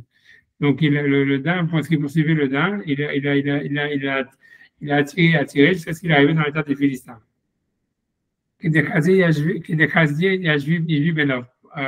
Ça veut dire quand Ishbi Benov, donc il a vu David qui est en train de sortir, je ne sais pas si Valentin il est vivant. Ouais, ça y est, je vois qu'il est mort. Tu vois, réveille-toi, Valentin. Valentin. Valentin. Valentin. Les nuits doivent être courtes. Aïe. Je continue comme ça. Valentin. Je coupe l'enregistrement. Il est vraiment fatigué. Quand tu commences à plus, c'est d'accord. Ok. Ah, pauvre. Ouais, vas-y. Bon, ouais, écoutez l'enregistrement. C'est comme si qu'il y a des Krakira. Est-ce que tu aimes quand même l'habitude d'étudier la Torah en dormant? Il y en a qui disent que oui. C'est un srout. C'est un srout. Ok.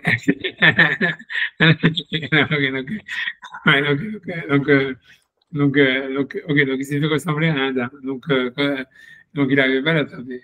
Donc, quand il est arrivé dans la terre des Philistins, Yishbi Benov, il a vu Amar, il a dit Ah, il nous a de Goliath Achis, c'est celui qui a tué Goliath, mon frère. Kafté, donc ça veut dire il a attrapé, il a attrapé Kamté, ça veut dire il a plié en deux. Odvé, ça veut dire il a assis, et Shadi Touté Badia. Ça veut dire il a envoyé en l'air pour qu'il atterrisse en fait sur une poutre et qu'il meurt. Et David Lenissa, il a eu un miracle.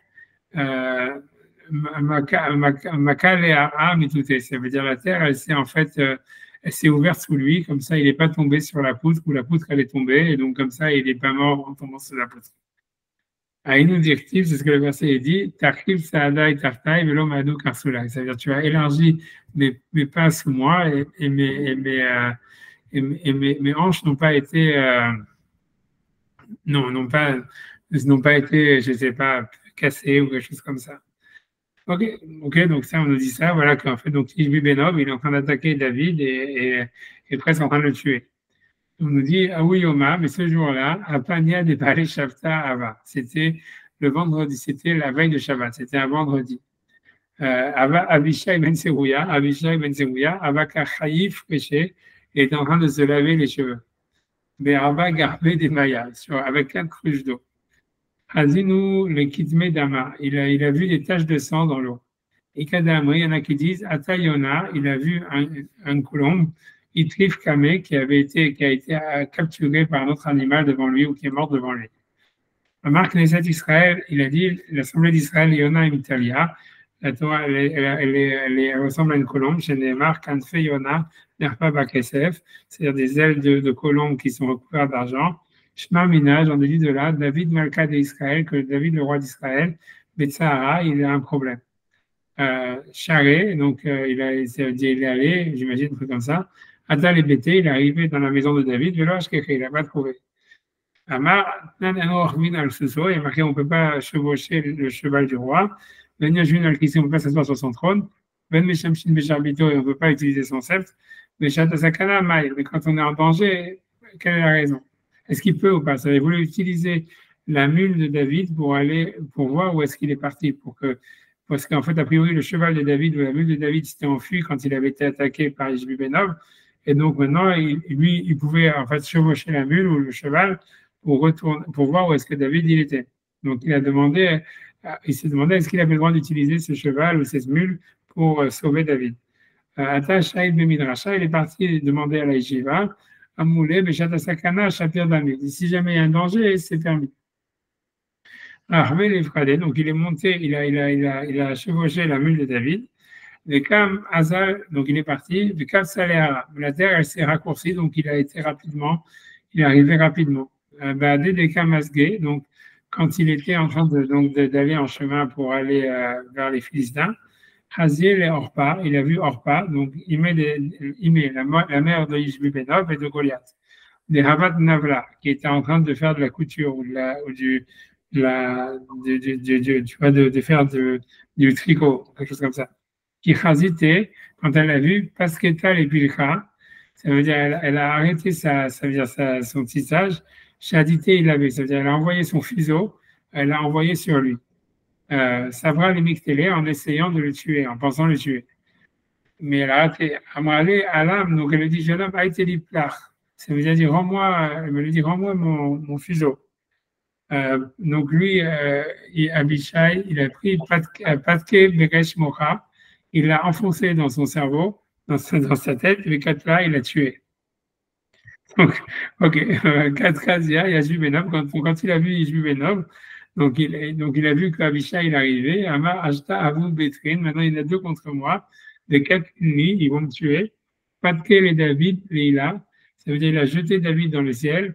Mais il a planté sa lance. Amar Nifoulala, il va tomber dessus. Il a dit il va tomber dessus, Beniktal, et il va mourir.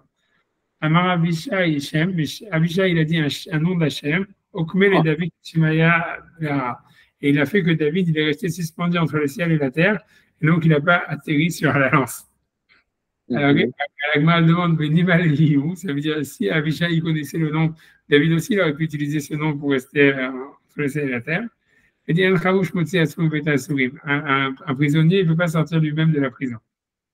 Alors, donc, ok, Amarle Maïbaïtara. Donc, Abishai, il a dit à David, qu'est-ce que tu fais là? Tu vas pourquoi dans cette situation que tu es en train de là-bas chez les Philistins, en train de te faire massacrer par Ishbi, Benob? Amarle, Achi Amarle Kouchabehu. Il lui a dit, Assi Akadash Baruch Hu, il m'a dit, ça veut dire, il m'a donné le choix, soit d'être tué par mes ennemis, d'être battu par mes ennemis, ou bien de mes descendants, ça soit détruite. Et moi, j'ai choisi d'être battu par mes ennemis. Amalé, il m'a dit, change ta prière. Barberar Kira Lisbonne, ça veut dire que ton petit-fils, il devienne un vendeur de bougies.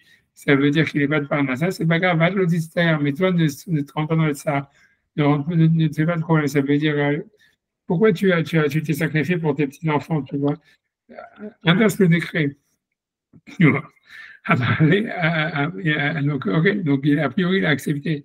Puisque par la suite, on va voir que la descendance de David, elle va être éliminée par, on a vu cette mauvaise reine qui s'appelait, comment j'ai oublié son nom, bref, j'ai oublié son nom, Abigail.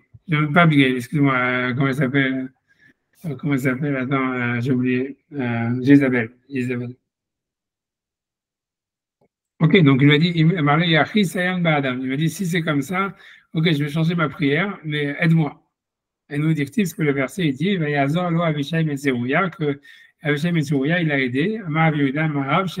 il a aidé par la prière. Donc après Abishai, il a dit un autre nom, Varté, il est descendu. Mais malgré tout, tu vois, ça veut dire, Nishbi et Nov, il était tellement fort, il en courait après. Et donc, ils se sont dit, eux, ils continuent à s'enfuir. Klimata Koubé, quand ils ont un endroit qui s'appelle Koubi, Amré Koumbe, ça veut dire il faut qu'on s'arrête ici. Mais ils avaient tellement peur, ils continuaient quand même à s'enfuir. Kimatou Betre, ils sont allés dans un endroit qui s'appelait les deux. Amou Betre, Gourian, Katlou Alari. Il dit deux petits lionceaux, ils peuvent tuer un grand lion. Amarzé, donc ils lui ont dit Zil Ashkach le Orpa Imar. Mais qui va voir ta Orpa, ta mère, dans sa tombe. Qui a Kaoulé Shima Deime, c'est-à-dire quand ils lui ont mentionné le nom de sa mère, Kahash, en lui disant qu'elle était morte, Kahash, sa force, elle s'est fait vivre et Katlé, ils l'ont tué. À Initiative, c'est ce que le verset dit, Az Nishbeu Anshi David, à ce moment-là, les gens de David, ils ont juré, Lo Lomar en disant, Lo Tetzera Ditanu la Milchama, c'est-à-dire tu ne sortiras pas encore avec nous dans la guerre, mais Lo Tikabet Na Israël, pour qu'on ne soit pas effacé à la lumière d'Israël.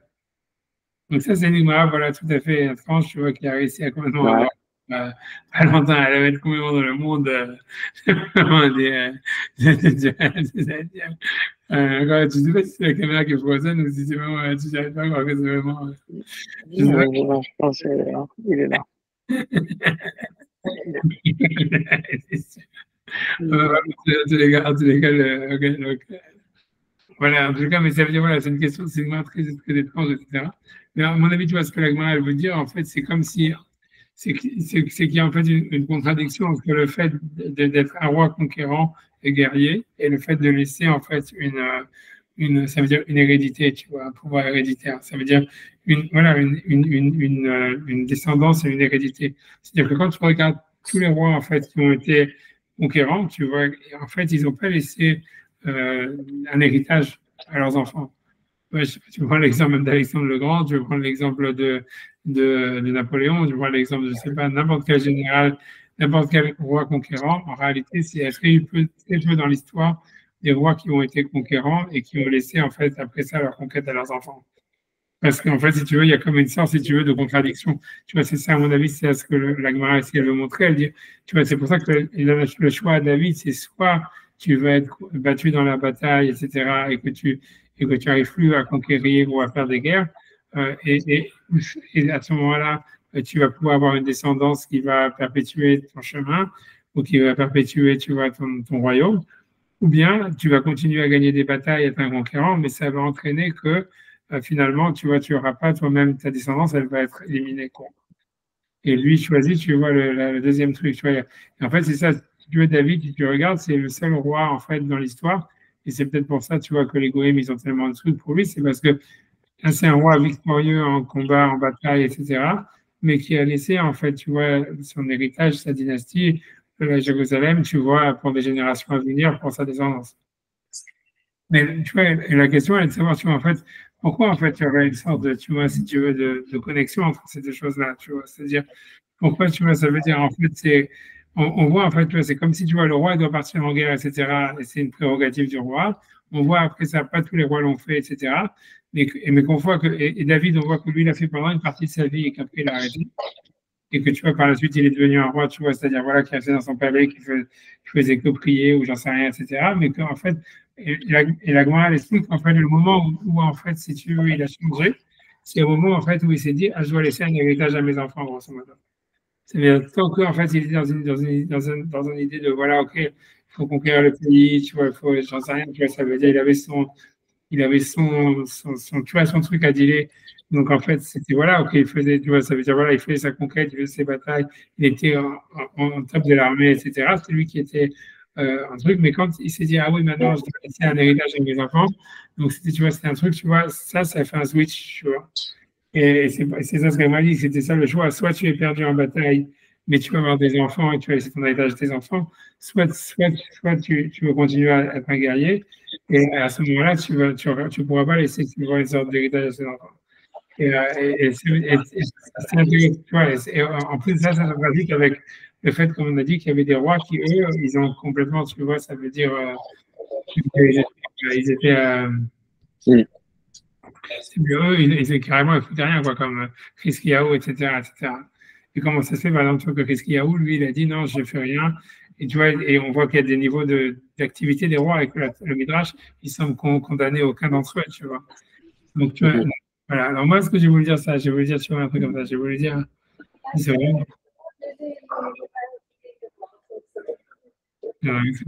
C'est vrai, parce que je me rappelle plus moi ce que je voulais dire. Ouais, ok, tu vois, j'ai ramené, tu vois, bon, j'ai ramené tous les passages d'Élie où je me rappelle, ok, ça je l'ai pas fait dans l'autre cours, mais je n'ai pas envie de le faire encore cette fois-ci. Tu vois, j'ai ramené, tu vois, ça veut dire tous les passages de, de, de Eliaou qui dit, tu vois, en fait, ce que je veux dire, tu vois, moi, ce que j'ai voulu, c'est, tu vois, dans l'autre cours, j'ai dit à l'oral, je pense que je vais redire à l'oral ça aussi, mais ça veut dire, en fait, laisse-moi regarder une seconde, parce que tu vois, j'ai pas envie de, je me dis,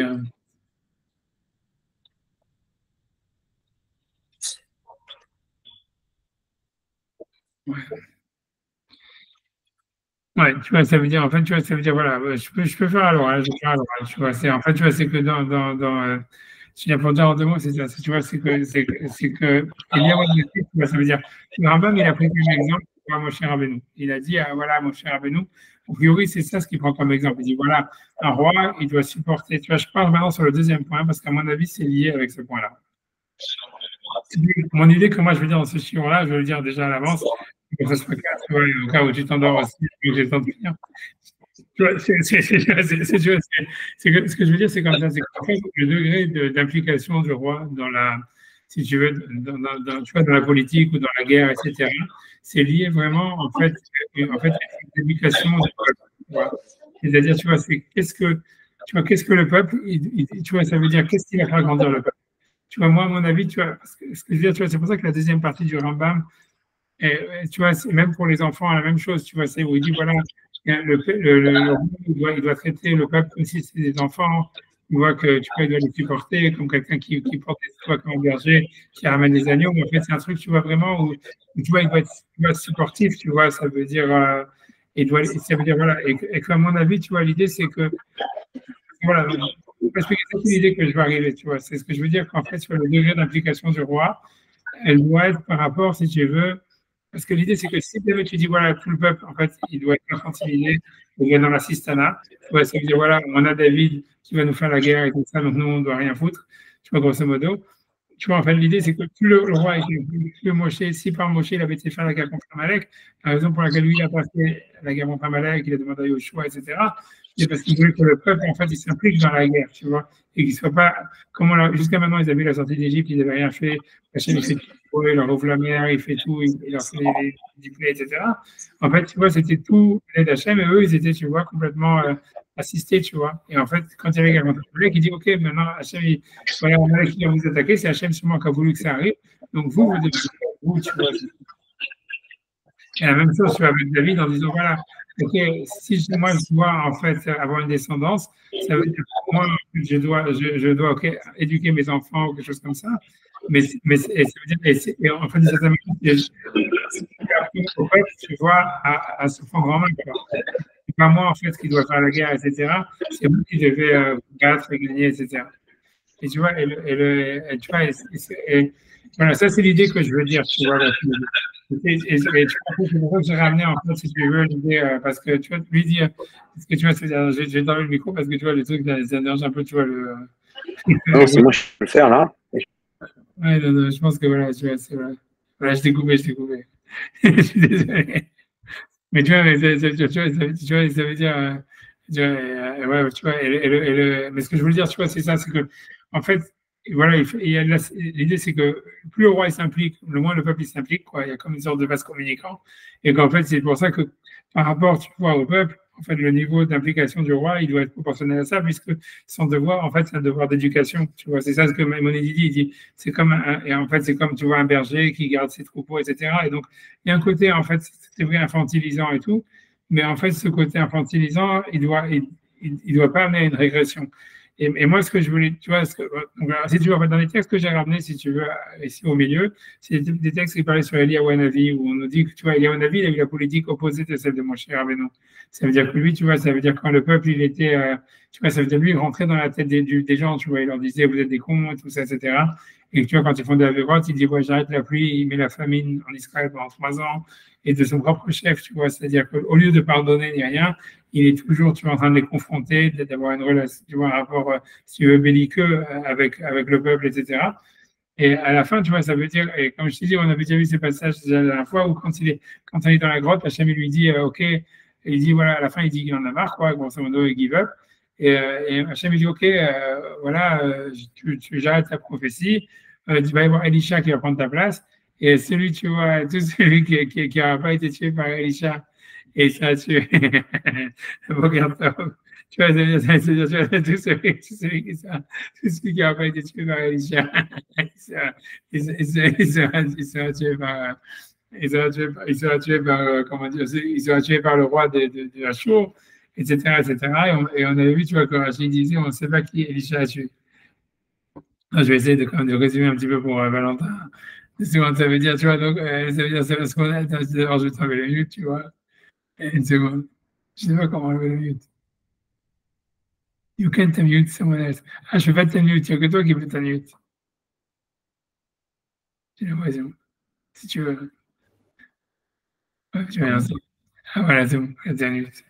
Mais tu vois, ça veut dire, tu vois, mais ça veut dire, voilà, donc, ce qu'on a vu, c'est qu'on a vu un passage d'Agmara qui parlait sur comment, parce que quand je pense que toi, quand tu t'es endormi, c'était quand on parlait sur l'histoire de David, comment ça se fait qu'il était passé de winner à loser, quoi. Et alors que je disais que la plupart des généraux, en fait, tu vois, ça veut dire soit ils étaient des winners toute leur vie, soit ils étaient des losers toute leur vie, mais on voit rarement un winner qui devient un loser. Et qu'est-ce qu'il est devenu, pourquoi il est devenu un loser? Et en fait, on a vu l'Agmara dans Sanhedrin qui nous racontait toute une histoire. Et grosso modo, ce que l'Agmara disait, c'est que Hachem, il avait donné, en fait, si tu veux, David, il était considéré comme coupable parce que c'est à cause de lui que la ville des Kohanim, elle avait été détruite et que Shaoul, il était mort avec ses enfants, etc. Tu te endors? J'ai l'impression. Bon, donc je laisse tomber. Tu vois, mais.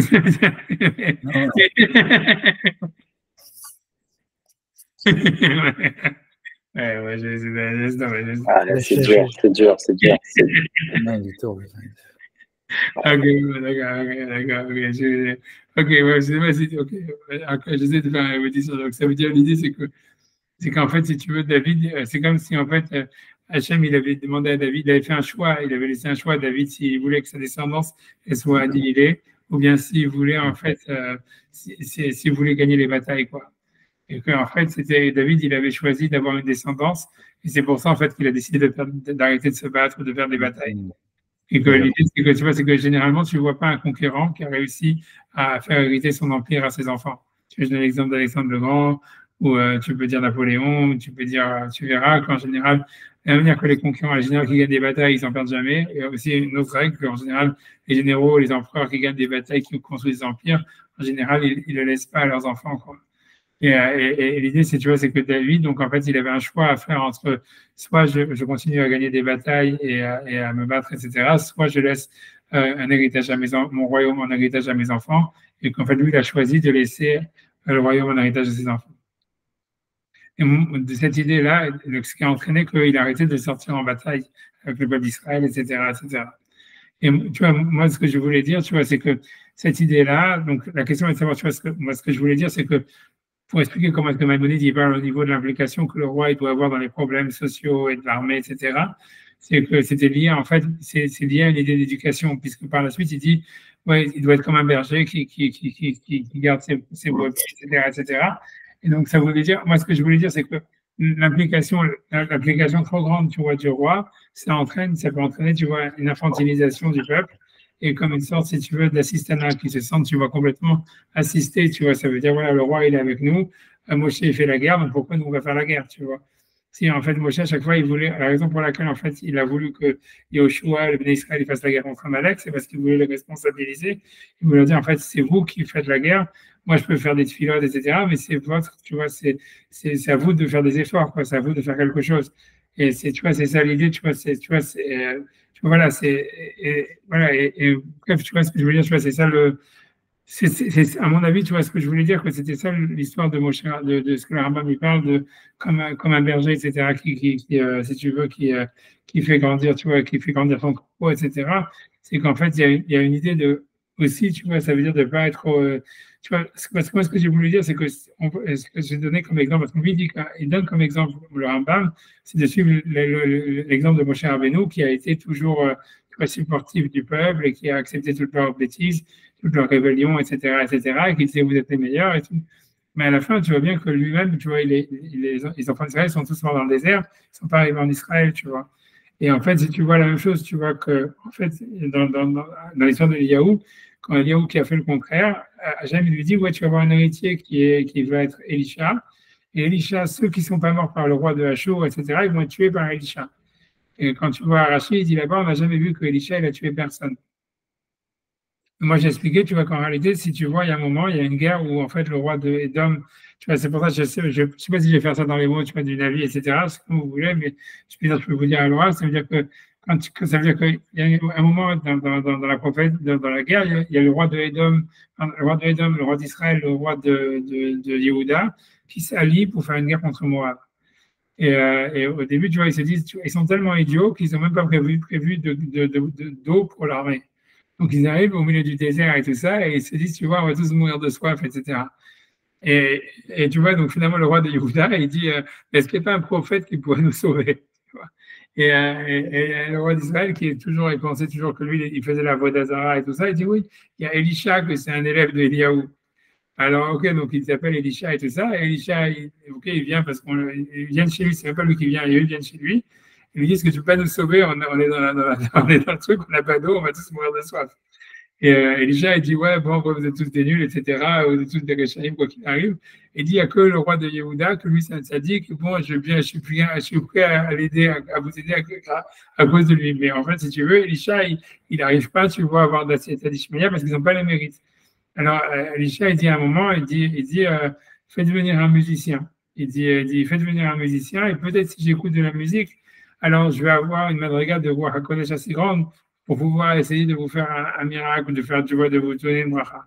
Et c'est ce qui se passe, tu vois, ça veut dire, il fait venir un musicien, tu vois, tout ça, je ne sais pas, vous pouvez faire dans les mots, c'est comme vous voulez, il amène des musiciens, et par la musique, Elisha, il arrive à, si tu veux, j'imagine, c'est la interprétation personnelle, ça veut dire en tous les cas, à abstraction de la nullité en fait, du roi d'Israël et du roi de Édom qui sont complètement déroutés à Vodazara et tout ça. Et bien, il leur dit voilà, je vais vous faire un miracle. Et maintenant, tu vois ce truc-là, hop, ça va se transformer en étang d'eau. Et ça se transforme en eau. Et ils ont de quoi boire, etc., etc. Et après ça, le roi de Yehuda, il dit est-ce que donne-nous une bracha qu'on peut aller faire la guerre contre le roi de Moab et qu'on va gagner, tu vois. Et Elisha dit oui, vous avez la bracha, vous allez faire la guerre là-bas, vous allez gagner. Alors ils y vont et tout ça, etc. Et effectivement, tu vois, l'histoire, c'est que ce miracle de l'étang d'eau, en fait, qui transformait de la terre, qui transformait en eau, c'est un double effet parce que le roi de Moab, il croit qu'en fait, cet étang d'eau, en fait, c'est du sang, que lui pense que le roi d'Israël et le roi de Juda et le roi de Édom, ils se sont entretués et qu'en fait, ils sont tous morts, quoi, plus ou moins. Donc, il dit, OK, on n'a qu'à aller ramasser les cadavres et il part à les attaquer. Et évidemment, il se fait complètement décimer, etc. Et tu vois, il est presque fini, quoi. Et à un moment, en fait, ce qui se passe, c'est que le roi de Moab, il est complètement désespéré, il dit c'est terminé, et il monte sur la muraille, et il prend son fils, et il dit selon l'Agmara, un avis de l'Agmara en tous les cas, il dit qu'il le sacrifie au nom d'Hachem. Il dit je sacrifie mon fils, etc., au nom d'Hachem, etc. Et à ce moment-là, il a marqué que Hachem, il a dit, OK, là, il y a un Ketsef Gadol à l'Israël, et le tour de la bataille, il a complètement changé, et les Juifs, ils ont été complètement décimés. Ça, c'est, tu vois, et ça, ce passage du Tanakh, tu vois, si on peut le faire dans les mots, tout ça, je vous raconte, c'est dommage, après dans le Tanakh, que je vous raconte, ça, si vous voulez regarder, c'est simplement parce que je vois que déjà tout le monde s'endort et tout ça, et je sais pas, j'ai pas envie tu vois, voilà, moi, je vous ai dit à l'oral, tu vois, l'idée, quoi, si vous voulez regarder, vous avez la référence dans tu vois, dans le WhatsApp. Mais c'est comme vous voulez, c'est comme vous voulez. Mais en tous les cas, la grande question qui est sur ça, c'est que normalement, un prophète, c'est une des règles qu'on a, c'est comment est-ce qu'on sait qu'un prophète, c'est un avis shaker, c'est un prophète de mensonge, c'est quand il fait une prophétie positive et qu'elle ne s'accomplit pas. Et que normalement, on dit que normalement, une prophétie positive, elle ne peut jamais, quand elle vient sur un prophète, elle ne peut jamais ne pas s'accomplir. C'est une règle, parce que c'est ça ce qu'Hachem dit. Si un prophète il va dire quelque chose de positif et que ça ne s'accomplit pas, ça veut dire que c'est un avis génial, il faut le tuer. Et donc, tu vois, l'histoire, c'est que Elisha, c'est clairement, tu vois, un des plus grands sadikim, un des plus grands prophètes d'Israël, etc. Et personne, tu vois, ça veut dire, tu vois, jamais sa prophétie a été remise en doute, mais c'est le seul exemple dans tout le navire, à mon avis. Tu vois, je sais pas, peut-être pas, comme tu vois, je ne connaissais pas ce Rachid là, que Valentin a cité. Donc, ça veut dire que ma connaissance, elle est très limitée. Mais en tout cas, de ce que j'ai vu, en tous les cas, dans mon avis, voilà, c'est la seule fois dans l'histoire du Navi où on voit un prophète juif, un prophète qui fait une prophétie positive et qu'elle ne s'accomplit pas. Et que tu vois que ça ne remet pas en cause sa prophétie, quoi, parce que ça le joue en douche. Mais pour moi, l'idée, c'est de dire que voilà, pourquoi c'est arrivé ça? C'est parce qu'en fait, tu vois, c'est pour ça, pour moi, c'est ça ce que le verset dit quand Eliaou dit, quand Hachem dit à Eliaou, voilà, ceux qui n'ont pas été tués par le roi de Hachou, ils vont être tués par Elisha. Et Rachid dit, mais on n'a jamais vu qu'Elisha a tué quelqu'un. À mon avis, oui, Elisha, en fait, il a tué tous ces juifs parce qu'en fait, en essayant, tu vois, par tous les moyens de les aider, justement, comme le Rambam il décrit ici, en disant voilà, il faut toujours les aider, il faut toujours les supporter, il faut toujours être positif et tout ça. En disant ok, je vais faire venir de la musique, je vais vous faire un miracle, on va réussir, vous allez y arriver, tout ça, etc. Vous allez gagner la guerre. En fait, si tu veux, il aurait pu voir qu'un jour ou l'autre, tu vois, ils allaient se faire heurter par la réalité et qu'ils allaient se prendre, tu vois, une claque dans la gueule, tu vois, et que c'est ce qui s'est passé. Il aurait dû prévoir que, tu vois, que leur mérite, ils étaient très, plus de bien qu'ils étaient, comme il avait vu au début, qu'ils n'avaient pas les mérites ni pour être sauvés, ni même pour faire la guerre, et qu'ils auraient dû tous mourir de soif, etc. Donc, ça veut dire qu'il aurait dû le voir, il aurait dû leur dire, rentrez chez vous, tu vois, ça veut dire, ok, je vous donne de l'eau, mais rentrez chez vous, n'essayez pas, vous êtes des nuls, il n'aurait pas dû essayer par la musique, etc., de trouver un scout pour que la bracha elle vienne et que tu vois. Et donc, ça a marché, si tu veux, à Mont, puisqu'ils ont gagné presque la bataille jusqu'au bout. Mais en fait, si tu veux, au niveau, réellement, tu vois, l'idée, c'est que voilà, si techniquement le mec, les types, c'est des losers, c'est des rechaïm, ils n'ont pas les mérites et tout ça, un jour ou l'autre, la claque, ils vont se la prendre. Et donc, si tu vois ce qui s'est passé, tu vois, le roi de Moab, il était plus, on va dire, motivé qu'eux, il a été prêt à sacrifier son fils pour Hachem, etc. Et Hachem, il pouvait rien faire, tu vois, il était obligé, tu vois, si tu veux, de laisser se faire massacrer. Donc, d'une certaine manière, tu vois, c'était à cause de Elisha que c'est arrivé. Un peu comme tu peux dire, en fait, que tu vois, si tu veux dire qu'Aviachol, c'est un peu de la faute de Moshe que les Juifs sont dans le désert, parce que, tu vois, il était trop gentil avec eux, tu vois, c'est comme il dit, tu vois, il les supportait, il disait, oui, c'est pas grave, tu vois, ça veut dire, peut-être que si jamais il avait été moins assistant, tu vois, ça veut dire, s'il avait été moins, si tu veux, voilà, dans le dos, etc., tu vois, ça serait pas pris, tu vois, ça veut dire, une année à la fin, tu vois ce que je veux dire. Et tu vois, on peut pas dire, c'est un peu ça. L'idée, c'est que, voilà, ce que le Rambam dit, tu vois, c'est un peu, tu vois, c'est un peu difficile, tu vois. Ça veut dire, pour moi, ce que je veux dire, c'est que, dans le sens, moi, ce que je voulais dire dans toute cette histoire-là, c'est que le rôle du roi, c'est vrai, c'est d'être hyper actif et tout ce que tu veux, mais en même temps, tu vois, son niveau d'activité, tu vois, il doit être, en fait, en phase, tu vois, avec, ou de support des Bnei Israël, en phase, tu vois, tu vois, il ne doit pas les infantiliser au point où, en fait, si tu veux, ils perdent le rapport de leur réalité, de où est-ce qu'ils sont pour de bon, tu vois. Et que ça explique pourquoi il y avait des rois qui ont dit non, moi je fais rien, moi je reste dans mon lit. Tu vois, parce que ça voulait dire, voilà, en fait, les Juifs, si jamais moi j'y vais et je dis, voilà, on a un super sadique, tu vois, qui fait tout pour nous, donc nous, on peut rester, tu vois, comme on est. Et c'est pour ça qu'en fait, pour eux, l'idée, c'est de dire, non, c'est pas moi qui va faire, tu vois, quand Moshe dit à Yeshua, va faire la guerre, choisis des gens, va faire la guerre, ou il dit à Pinchas, va faire la vengeance. C'est vous qui avez fait la faute avec Médiane, c'est vous qui devez la réparer, c'est pas à moi de me battre pour vous, tu vois. Et ça veut dire, voilà, il y a un côté comme ça. Déjà, je veux dire, il y avait une chose pareille, et que, en fait, toute l'idée de l'implication, tu vois, ça veut dire du roi, elle est liée à l'éducation. Et c'est pour ça, en fait, que c'était lié à ça. C'est-à-dire que si David, en fait, maintenant, il va arrêter de se battre, ça veut dire, OK, je vais donner un héritage à mes enfants. Donc, ça veut dire, d'une certaine manière, c'est être moins proactif, tu vois. C'est la raison pour laquelle, si tu veux, les empereurs conquérants, ils n'ont pas réussi à donner un empire à leurs enfants. C'est pas simplement parce qu'ils avaient une ambition démesurée, mais c'est parce que si tu veux qu'en fait avoir une suite, il faut en fait que toi, tu te mettes en retrait et que tu laisses, tu vois, tes enfants ou les autres, etc., tu vois, agir. Tu vois, si tu continues, toi, si tu veux être, tu vois, le héros, le mec qui fait tout, ben, les autres, à la fin, tu vois, ils sont complètement assistés ou quoi que ce soit, que ce soit tes enfants, que ce soit ton royaume, et à la fin, tu vois, ça va tomber en miettes, tu vois. Et, parce que tout tient sur toi, tu vois, grosso modo. Et tu vois, tu vois, c'est ça l'idée, tu vois, ça veut dire, c'est un truc, tu vois. Mais ce que je voulais dire à part ça, tu vois, parce que dans le cours, okay, j'ai dit cette idée-là, je sais plus exactement qu'est-ce que, oui, j'ai oublié dans les derniers textes, juste laisse-moi réfléchir parce que tu vois, ouais, ça veut dire, ouais, parce que moi, ce que j'ai voulu dire après ça, j'ai voulu dire une idée, tu vois, qui était, tu vois, ça veut dire, voilà, je l'ai dit l'idée. C'est sur ça ce que ça a été très débattu dans le cours quand j'ai fait, quand j'ai fait le dimanche soir ou lundi soir, j'ai oublié. Tu vois, mais ça veut dire, c'était ça lundi après-midi plutôt. En fait, c'était ça, c'est que moi j'ai dit, voilà, en fait, parce que, voilà, moi ce que j'ai voulu dire, parce que j'ai dit, voilà, il y a marqué que Arav, par exemple, je m'en dis que c'était comme voilà, moi ce que j'ai voulu dire ça. Je voulais dire en deux mots l'idée, sans entrer sur l'histoire de Arav, faut pas embrouiller ni rien. C'est ce que moi j'ai voulu dire qu'en fait, le fait que la Torah, elle demande aux enfants d'Israël d'étudier la Torah toujours, ça veut dire comme si leur éducation n'est jamais finie. En fait, il y a quelque chose d'infantilisant là-dedans. Ça veut dire que, tu vois, ça veut dire, on dit, voilà, tu es comme un enfant, tu peux toujours étudier, tu vois, tu peux toujours apprendre, en fait, tu sais pas, etc. Et moi, ce que j'ai voulu dire, c'est qu'en réalité, moi, je pense que pour un juif, être infantilisé, c'est quelque chose de positif. Ça veut dire, plus un homme, tu vois, un juif, il retourne avec son enfance, en fait, plus il va se purifier. Et je pense qu'un goy, tu vois, plus il retourne dans son enfance, plus en fait, lui, il va au contraire, tu vois, faire des conneries. Et ça veut dire, il va être infantilisé, il va tomber, tu vois, il va s'effondrer, etc. Tu vois, parce que ce que moi j'ai voulu dire, c'est ça le truc, parce que tu vois, jamais j'essentialise la différence entre un juif et un goy, etc. Mais cette fois-ci, tu vois, je sais pas pourquoi j'ai pensé à ça, je sais pas, c'est comme ça, parce que moi j'ai pensé comme ça, moi j'ai dit qu'en fait la différence entre, je pense, tu vois, qu'un juif, parce que c'est vraiment, comment dire, une théorie personnelle, c'est un truc comme ça, tu vois, j'ai dit qu'un juif, en réalité, il est, si tu veux, parce que voilà, je me suis basé sur cette loi qui dit que Achav, c'était le frère pour Hachem, il était comme un frère pour Hachem, mais et son père, il avait une relation de frère avec Hachem, mais il avait une relation de père avec la Vodazara. Ça veut dire il était Ach Hachem, c'est une Gemara dans Sanhedrin qui dit ça. Ach Hachem, un frère pour Hachem, mais Av pour la Vodazara, un père pour la Vodazara. Et tu vois, ça veut dire, tu vois, Rachid dit que ça veut dire, ça veut dire, voilà, puisqu'on voit que Rachid, plein de fois, si tu veux, il rentre en guerre parce que simplement on veut lui prendre son Sefer Torah.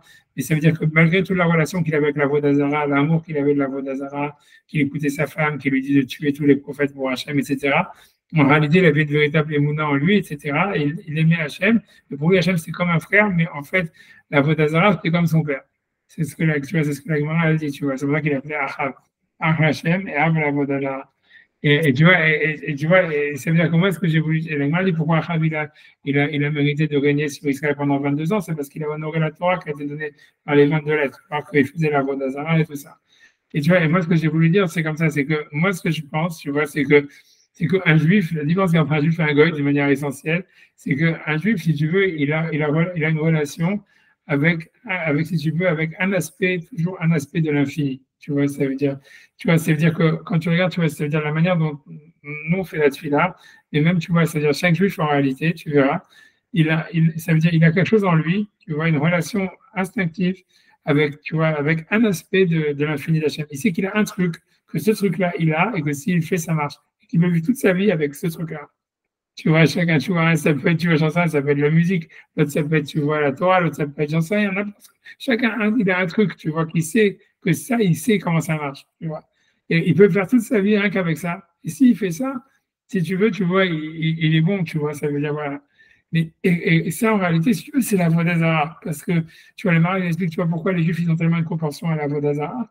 En fait, tu peux comprendre que c'est beaucoup lié à ça. C'est parce qu'en fait, comme, si tu veux, la différence, tu vois, ça veut dire parce qu'un juif en lui-même, il sait qu'il a ça, il sait qu'il a cette relation à une sorte d'un aspect de l'infini, que c'était ça la Vodazara, parce que la Vodazara, c'est de dire, voilà, en fait, il y a un aspect de la présence d'Hachem, comme il dit, tu vois, la Vodazara, c'est lié à l'Emouna en Hachem, mais simplement, au lieu de servir, de dire, voilà, je vais faire une fila pour que Hachem, si tu veux, il se manifeste à travers son unité, tu lui dis, non, je veux qu'il y a cet attribut d'Hachem qui se manifeste. Et je vais servir cet attribut d'Hachem pour que cet attribut-là, il grandisse. Et moi, je vais construire ma vie par rapport à cet attribut. Et le Maral, il dit, ouais, les Juifs, ils ont plus de proportion à la Vodazara que les Goyim. Et tu vois, pour moi, à mon avis, c'est lié à ça, c'est parce que tu vois, en fait, les Juifs, ils ont un aspect presque, tu vois, ça veut dire instinctif, naturel, avec un aspect de l'infini. Et tu vois, ça veut dire, tu vois, il y en a que tu vois, ils ont la science, tu vois, c'est mal, tu vois, c'est difficile de décrire c'est quoi cet aspect de l'infini, mais chacun, il a ça. Il y en a qui savent faire du commerce, il y en a, ils savent, tu vois, ils ont un truc, ils ont une facilité, je sais pas, pour les maths. Chacun, en fait, et sur ça, il sait qu'il peut construire sa vie avec ça et qu'il est bon là-dedans. Et que même s'il fait que ça, avec que ça, il est bon et tout est bien. Et qu'en fait, pour lui, le travail d'un juif, c'est justement, tu vois, à chaque fois de ramener avec le Echad. Ça veut dire de se ramener, de dire non, tu vois, en fait, tous ces aspects de l'infini qu'il y a dans le monde et que chacun a une connexion avec une ou quelle que soit la connexion. En fait, non, il faut à chaque fois faire la tefila que, tu vois, Hachem, il est écrase, que ça rentre, tu vois, c'est un aspect de l'unité d'Hachem qui est universel et qui nous englobe, etc., etc. Mais ça, si tu veux, ça c'est un juif. Et c'est pour ça qu'un juif, à mon avis, s'il rentre il est infantilisé, en fait, il retrouve, tu vois, un aspect de l'infini qui est en lui, tu vois. Alors que je pense qu'un gars, il n'a pas ça, tu vois. Et un gars, lui, en fait, tu vois, il est plus lié instinctivement au Echad, tu vois, si tu veux, à l'harmonie universelle qu'il y a dans le monde, etc., etc. Et que pour lui, tu vois, non seulement il veut faire un, mais il sent qu'il fait avec, tu vois, avec le monde, mais d'une manière, il est plus pluriel, plus global, etc., etc. Mais donc, en fait, si tu veux, donc lui, mais il n'a pas de relation à l'infini, si tu veux. Et qu'en fait, si jamais donc tu l'infantilises, tu le fais régresser. Mais un juif, si tu vois, si tu l'infantilises, en fait, tu le fais augmenter, tu le purifies, tu le fais vraiment, tu le fais bizarrement, tu le fais, tu vois, ça veut dire tu le fais, tu le purifies, grosso modo, tu lui permets en fait d'avoir un aspect, une relation avec l'infini, tu vois, et avec Hachem. Et à travers ça, il y a un aspect, c'est pour ça que la Torah a demandé étudier tout le temps, tu vois, la Torah n'a pas dit ça au Goïm, d'étudier tout le temps. Parce que étudier, en fait, c'est être comme un enfant qui va à l'école, tu vois. Ça veut dire, tu vois, ça veut dire, tu vois, il y a un parce qu'en fait, tu vois, c'est parce qu'il y a un midrash qui dit ça. Je pense que voilà, c'est ça le midrash que je voulais dire, tu vois, ça veut dire, qui m'a poussé à dire ça. C'est, tu vois, c'est ce sifri-là. Tu vois, ça veut dire,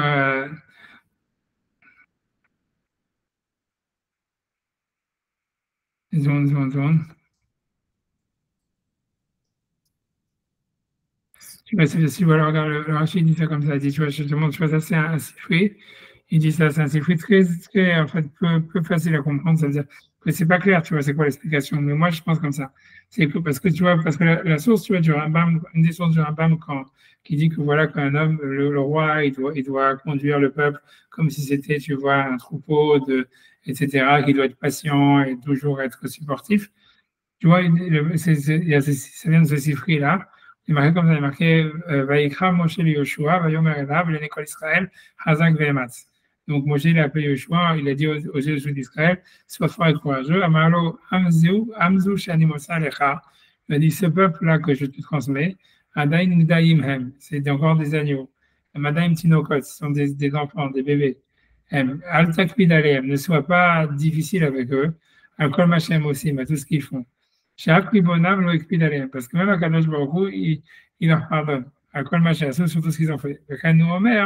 Et c'est ainsi, tu vois, ça veut dire ainsi dit, Kinar Israël va au Haveu. Hachem, il dit, Israël est un enfant et je l'aime. C'est un bateau qui dit ça. Et sur ça, mais c'est cette dernière phrase du ménage qui est très difficile à comprendre, que dans ces variantes, ils n'ont pas traduit. Rabbi Nechemia, il dit, et c'est aussi Rabbi Yakout dans Rabbi Yehuda, ça veut dire, j'ai pas la possibilité. Mais si j'avais la possibilité, je le mettrais à l'ombre, ça veut dire à côté des tentes des bergers, pour qu'ils restent dedans. Et tu vois, ça veut dire, c'est très bizarre qu'est-ce que veut dire cette dernière phrase. Mais moi, tu vois, moi, ce que je comprends, ça veut dire ça, ça veut dire, Hachem dit, ça veut dire, si j'avais la possibilité, je les laisserais, tu vois, parce que Yoshua lui-même, tu vois, il sortait jamais de la tente de l'étude. Tu vois, c'était ça, tu vois, jamais il sortait de la tente. Et il dit, en fait, si jamais j'avais la possibilité, j'aurais fait qu'eux aussi, ils sortent jamais de la yeshiva, si tu veux, ils sortent jamais de l'école. Et qu'ils restent toujours à l'école. Parce qu'en fait, un juif, tu vois, ça veut dire tout ce qu'il a besoin de faire, c'est d'être comme un enfant à l'école, de rester à l'école. Et c'est comme ça, en fait, qu'il arrive, si tu veux, à sortir le meilleur de lui-même. Et tu vois que c'est ça l'idée, quoi. Et que donc, avec ça, moi, je voulais expliquer, tu vois, qu'en fait, c'était ça le sens du Rambam. Ça veut dire que le degré, en fait, d'implication, d'activité que le roi, il doit avoir, son idée, elle doit être toujours d'éduquer, en fait, le peuple, ou les peuples, ou ses propres enfants. Et que cette éducation, c'est pas simplement, c'est ok, c'est des responsabilités, mais c'est aussi, tu vois, de leur donner, de garder une relation, en fait, à l'enfance, tu vois. Et donc, il y a une sorte, tu vois, si tu veux, ce qui est intéressant, ce qu'on voit dans ce Rambam, etc., dans le rôle du roi, c'est qu'il a un côté en même temps éducateur, ça veut dire, on voit que, tu vois, en fait, il ne doit pas toujours être le premier, parce que sinon, il va pouvoir rien laisser en héritage, si jamais il est trop proactif, parce qu'il fait tout, donc finalement, les autres ne font rien, etc., etc., machin. Mais d'un autre côté, en fait, il doit avoir aussi un côté où il doit infantiliser le peuple d'une certaine manière, parce que c'est dans leur relation à l'enfance qu'ils retrouvent leur pureté, tu vois. Et qu'il doit garder ça, tu vois. Ça veut dire que tu vois que, comme si, et donc c'est pour ça que le Rambam lui met l'aspect sur ça, tu vois. À mon avis, je pense que ça, c'est très différent de chez les Goïms. Je pense que un leader chez les Goïms qui infantiliserait le peuple, en fait, il va les faire régresser. Alors que chez les Juifs, tu vois, c'est si tu les ramènes à leur enfance, tu les fais progresser, tu les ramènes à leur pureté, tu vois, originale, tu vois, etc. Alors, c'est ce que je voulais dire. C'est ça mon chiron. Je ne sais pas ce que ça vaut, je sais que vous avez dit en tout cas. Valentin, ça a été très reposant pour lui, c'est déjà ça. Extra. Extra, Valentin, t'as tout raté. C'est le 4. Merci là. Non. J'ai dit, qu'est-ce que tu veux dire? Non, je dis non, j'ai fatigué. Ah, j'ai vu. Non, j'ai raccroché les wagons à la fin. Ok, moi-même, je ne suis pas clair dans ce que j'ai dit, tu vois, honnêtement, c'est pas vrai. Non, c'était bien, c'était très bien. Voilà, vous avez à dire. En tout cas, avec tout le monde qui finit le deuxième chapitre, il va dire, ouais, tu vois, c'est manière, c'est ça ce que je sais pas. Pour moi, c'est intéressant, mais je pense, tu vois, quand j'ai commencé à parler sur la différence entre les Goïs et les Juifs par rapport à ça, tu vois, il y a beaucoup, tu vois, là, pendant le show, ils n'étaient pas contents, tu vois, parce que surtout les Français, tu vois, ils veulent dire, tu vois, qu'un Goïs et un Juif, c'est la même chose, qu'il n'y a pas de différence entre les deux. Alors qu'en fait, tu vois, on voit bien que c'est pas vrai. Maintenant, c'est vrai que la vraie difficulté avec ça, c'est que tu vois, c'est très difficile d'essentialiser, tu vois ça, parce que si tu commences à dire oui, c'est ça, alors, tu vois, je veux dire, tu vois, c'est très difficile à pointer. Il y a plein de juifs qui disent, ah, je savais pas que c'était un juif. Il y a plein de goïs qui disent, ah, je savais pas que c'était un goï. Tu vois, ça veut dire, c'est parce que c'est ce genre de débat, il est parce que, en fait, parce que les gens ne prennent pas la mesure de quel est le référent. Le référent, c'est quelle est la mission sur Terre. On n'a pas la même mission sur Terre. Si on n'a pas la même mission sur Terre, on va avoir des gens qui, comme au début du cours, comme on disait, vont faire des pêches en étant heureux. Et ça, c'est inimaginable.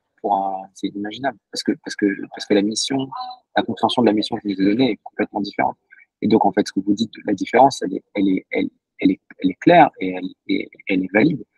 Mais quand on se place du point de vue d'un référent français, je pense que à ce moment-là, ça va révolter. Mais si on comprend que les rôles sont clairement définis, après on choisit de les suivre ou de ne pas les suivre, c'est chacun avec sa béchira. À ce moment-là, ça devient tout à fait limpide. Tout à fait limpide, sans que ce soit discriminatoire de quelque façon que ce soit. Moi, je trouve ça limpide. Moi, je trouve ça limpide. Mais c'est ça ce que tu dis, c'est que la spécificité du peuple se fait par l'élection. Ce qui n'est pas évident, c'est que pour moi, c'est pas évident parce qu'on a l'impression que le peuple il est créé avant l'élection. Donc c'est pas, il y a la spécificité. C'est pas tant l'élection, c'est plus l'élection, c'est toujours un petit peu. On sait pas trop ce que ça veut dire. Enfin, nous on sait. C'est plus quel est le projet. Voilà. Alors, je sais même pas s'il y a une question. Il y a un projet en fait. On n'est pas premier. On n'est pas premier. Donc si on part du principe qu'on n'est pas premier, ça veut dire qu'il y a un projet qui nous précède. Si un projet qui nous précède et qu'on l'admet à ce moment-là, as far as we're concerned, le projet pour nous c'est ça. Et le projet pour eux c'est ça. Voilà. Ouais, je pense que tu veux dire. C'est ça. Et c'est vrai que dans ce projet-là, le retour à l'enfance, il pourrait être, tu vois, en fait, il te permet de revenir à ta pureté, quoi. Alors que dans leur projet à eux, c'est le retour à l'enfance, c'est en fait, c'est une régression, quoi. C'est ça, ouais, peut-être un truc comme ça. Mais moi, je pense que c'est ça. Moi, je pense qu'il y a quelque chose vraiment par ça. Je pense que les juifs, moi, je pense vraiment que c'est essentiel. Moi, je pense qu'il y a vraiment une nature. C'est très difficile à décrire, mais je pense que c'est vraiment, ça se décrit vraiment par cet aspect d'une relation à un aspect de l'infini, naturellement, tu vois. Et un seul aspect, alors qu'un gars, il a une relation à plusieurs aspects. Il est plus holistique, tu vois, plus général, tu vois. Et je pense qu'un gars, il est plus errad qu'un juif, tu vois. C'est pour ça qu'un juif, il doit chercher le. Dans le passage dont vous parliez plus tôt, vous disiez que Elisha a fait venir un musicien, etc. Oui. Je sais plus où j'avais lu ça, mais en fait, ça m'étonne pas le fait qu'il ait fait de la musique, parce que si je me rappelle bien, j'avais posé une question à Benicho de Nefa Conrad, qui est étudié aussi, sur la musique. Pourquoi l'art, par exemple, c'est pas très très bien regardé dans la région, et pourquoi la musique En fait, on avait parlé de la musique, il y a les Cheer, en fait, je sais plus pourquoi, mais il y a quelque chose il y a l'harmonie. C'est un cercle. C'est ça, il y a quelque chose comme ça. Dans la présentation, il y a aussi, non, je sais pas, ouais. Dans la peinture aussi, il y a de l'harmonie, tu vois, qu'est-ce que tu veux dire dans la peinture aussi? Bon, après, peut-être que les Kharazim sont super fric là-dessus, j'en sais rien. Non, je pense que la différence, tu vois, elle est dans le rapport à la temporalité, a priori. Mon point, c'était juste sur la musique, c'est qu'il a fait intervenir la musique pour pouvoir reconnecter à quelque chose qui est harmonieux et qui donc peut-être se lie au projet divin, qui harmonise les notes d'une symphonie, etc. Mais le truc, mon objection, enfin pas l'objection, la question, voilà, je suis très en retard, mais ma question, c'est jusqu'à quel point on veut aller en enfance. Parce que je me rappelle qu'il y a une Vara qui dit est-ce que ou il y a une marque qui dit est-ce que le Yetzer Hara il est avant la naissance ou après la naissance, et les rabbins discutent et ils disent c'est après la naissance, parce que si c'était avant la naissance il serait pas né, je crois, c'est comme ça. Ouais, c'est quand c'est les marques que tu dis, c'est avant, au moment où donc à quel moment? Donc c'est sûr que c'est pas jusqu'à la naissance, on ne peut pas être retourné en enfance jusqu'à la naissance, ou retourner en enfance jusqu'à un certain âge, ou en tout cas jusqu'à un certain. Moi, je pense que tu vois, c'est la pureté, tu vois. C'est-à-dire que moi, je pense qu'il y a quelque chose, tu vois, en nous, où, tu vois, c'est quelque chose, tu vois, je sais pas comment dire, tu vois. Je sais pas si l'enfance, tu vois, c'est une période, tu vois. Je pense que l'enfance, ça serait plus, tu vois, quelque chose, en fait, vraiment qu'on a quelque chose inné, tu vois, quelque chose que, tu vois, ça veut dire une relation, tu vois, innée, tu vois, une relation, je sais pas comment dire, spontanée, tu vois, ça veut dire, voilà, qu'on a en nous, tu vois, que, en fait, tu vois, c'est comme si, tu vois, je sais pas comment expliquer, tu vois, je pense, tu vois, moi, je pense, tu vois, voilà, qu'un gars, si jamais il retourne vers son enfance, comme tu dis, c'est là où il va faire de l'art, tu vois. Et en fait, si tu veux, l'art, c'est de la merde. Tu vois, ça veut dire que, tu vois, ça veut dire, je sais pas comment t'expliquer, parce que l'art, ça veut dire, c'est justement parce que dans l'art, il y a trop de echad. Si tu veux, l'art, en fait, c'est du echad qui est basé sur la surface, tu vois. C'est-à-dire, tu vois l'harmonie qu'il y a dans l'univers, mais dans sa surface. Tu vois, dans sa. Et même quand tu vas exprimer, c'est tout de la surface. Parce qu'en fait, justement, il y a trop d'errades. Si tu veux, c'est comme si le 1, il se donne, tu vois, à toi, et donc il est là, et tu n'as plus qu'à l'observer et à le recevoir. Et ça, tu vois, et ça, je pense que tu vois, ça, c'est comme ça qu'un gars, il perçoit le monde, même dans son enfance, tu vois. Et c'est pour ça que, au fond, tu vois, je pense que pour un gars, il n'y a rien d'impur dans l'art. Parce qu'en fait, lui, il peut voir du sacré dans l'art. Mais je pense qu'un juif, il ne peut pas avoir du sacré dans l'art parce que, justement, tu vois, lui, sa relation à Echad, elle doit être construite. Elle ne peut pas être simplement observée ou, tu vois, réactif, tu vois, à quelque chose.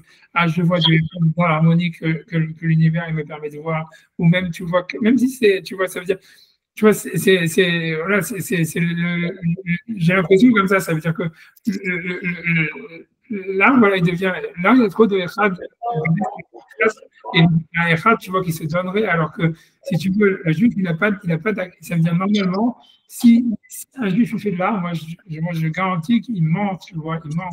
Ça veut dire, et c'est pour ça qu'il y a plein de juifs qui arrivent tellement à être successful dans l'art et tout ça, dans le marché de l'art, parce qu'en fait, ils mentent, tu vois. Ça veut dire, un goy, je pense qu'un goy, tu vois, Van Gogh, quand il fait des tableaux, il ment pas, tu vois.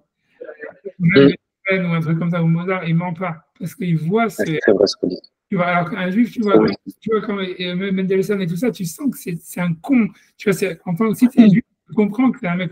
Tu comprends pourquoi Wagner, tu vois, il est devenu antisémite en écoutant Mendelssohn, parce que tu vois que c'est tout, tu vois, c'est super pratique, ça veut dire tout est complètement manigancé pour que ce soit hyper agréable à écouter. Tu vois, c'est-à-dire c'est complètement marketisé, tu vois ce que tu veux, parce que tu vois que le mec, il a bien compris, en fait, qu'il y a une arnaque. Ah, pas Mendelssohn pas le rave. Comment?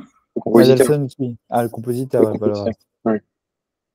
Ouais, tu vois, c'est parce que écoute Mendelssohn, écoute Beethoven, écoute Mendelssohn, écoute Wagner. Et tu vois la différence, tu vois, ça veut dire que, tu vois, Beethoven, tu vois, il met ses tripes, tu vois, quand il veut écrire. Et Mendelssohn, il prend ça, il a un élève de Beethoven, il a pris tout le côté. Il a compris la méthode. Il a dit comment je peux faire du business avec ça. Mais tu sens qu'en fait, que Mendelssohn, c'était un businessman, tu vois. Et il a complètement émasculé, si tu veux, Beethoven. tu vois, et Wagner, tu vois, en réaction, tu vois, c'est que de la rage. Tu vois, mais je pense, tu vois, que moi, je pense que c'est beaucoup, tu vois, l'antisémitisme allemand est devenu de ça, tu vois, parce que, en fait, si tu veux, les Juifs, dans leur culture, ils ont immasculé la culture allemande. Ils ont senti ça, tu vois. Et un Juif, naturellement, il va le faire. Ils n'ont pas cherché à le faire, ils cherchent à s'assimiler, mais naturellement, comme un Juif, tu vois, si tu veux, lui, il va avoir un aspect, comme je te dis, tu vois, de l'infini. Et donc, lui, en fait, tu vois, quand il va chercher, tu vois, à dire, OK, qu'est-ce que j'apprends et tout ça, il va automatiquement, je ne sais pas comment, avoir une sorte de recul et tout ça, et il va le capter, et il va automatiquement l'instrumentaliser, tu vois. Ça veut dire, tu vois, je ne pense pas qu'il y ait un artiste juif qui fait de l'art et qui ne l'instrumentalise pas, tu vois. J'arrive pas à croire, tu vois. Je pense que la seule chose qu'un juif n'instrumentalise pas, c'est les dieux de la Torah. Tu vois, tout le reste, il va naturellement l'instrumentaliser parce que… c'est un outil. C'est déjà un outil. Oui, absolument. L'anglais, c'est pas un outil, c'est ça le problème. C'est sa nature. Mais tu vois, pour lui, il est émettre. Je pense que tu vois, Mozart, Beethoven, tout ça, là, ils étaient émettre. Van Gogh, ils étaient émettre, tu vois. Léonard de Vinci, tu vois, c'est clairement du émettre. Tu vois, pour ça, tu sens une puissance et tout ça, parce qu'ils ne sont pas en train d'essayer d'arnaquer. Tu vois, dès qu'un feuille, il va toucher un pinceau, il va toucher un instrument musique, il va créer une composition, tout de suite, ça va être de l'arnaque. Tu vois, et c'est pas parce qu'il cherche à faire l'arnaque, mais c'est parce il en est peut-être pas conscient, c'est ça. Ouais, c'est ça. Bien sûr. Parce que profondément, son effet, tu ne peux pas être touché par ça. C'est ça? Ouais, c'est parce qu'il voit un aspect de l'infini, donc en fait, il va tout capter, la technique, le machin, etc. Il va pouvoir faire mieux que toi. Il va pouvoir faire quelque chose de plus adapté, de plus efficace, si tu veux. Mais en fait, tu vois, c'est une arnaque. Sans que ça le dévore, alors que l'autre, ça va le dévorer, parce que c'est sa propre nature qui est sur la toile. Waouh. Mais moi, je pense… Mais je sais pas, après, des gens qui ont, par exemple, Soutine, Modigliani, tout ça, c'est quand même… Moi, je pense que c'est des clair dans l'arnaque. Moi, je pense que Soutine, après, c'est un exemple, tu vois. C'est ça, pardon? C'est-à-dire, lui-même, il disait un peu que je vois qu'il a fait ça pour faire du fric et tout ça, et que quand il se faisait tout… Ouais, mais il devait y avoir… Mais il y a un côté quand même où… L'instrumentalisation n'est pas seulement la protéogain, c'est aussi, ça peut être aussi cathartique. C'est-à-dire que le gars, il a quelque chose à sortir, il va le sortir sur la toile. Et il s'avère que c'est commercialisable, très bien, mais il trouve son compte. Voilà. Mais effectivement, il a une distance il a une distance que l'autre ne va pas avoir. Parce que nécessairement, tu dévoiles un aspect d'infini. Et ça nous donne une super grande force. Mais en même temps, tu vois, ça fait en fait, c'est une grande faiblesse. Ça fait des jaloux. Ça fait beaucoup de. C'est-à-dire, le rapport à l'honnêteté, il est complètement différent. Je pense que tu vois, en fait, même, ça veut dire, un juif, quand il va être honnête, c'est pas du tout la même chose que quand un gars, il va être honnête. Tu vois, je pense, tu vois, si on veut dire quelque chose, moi, je pense que c'est deux rapports, tu vois. Et c'est tout, tu vois, je pense que, voilà, je pense qu'un juif ne peut pas être honnête sans un rapport vraiment à la Emouna, à la Torah, etc. Alors que je pense qu'un gars, il peut être complètement honnête sans avoir ça, tu vois. Ouais.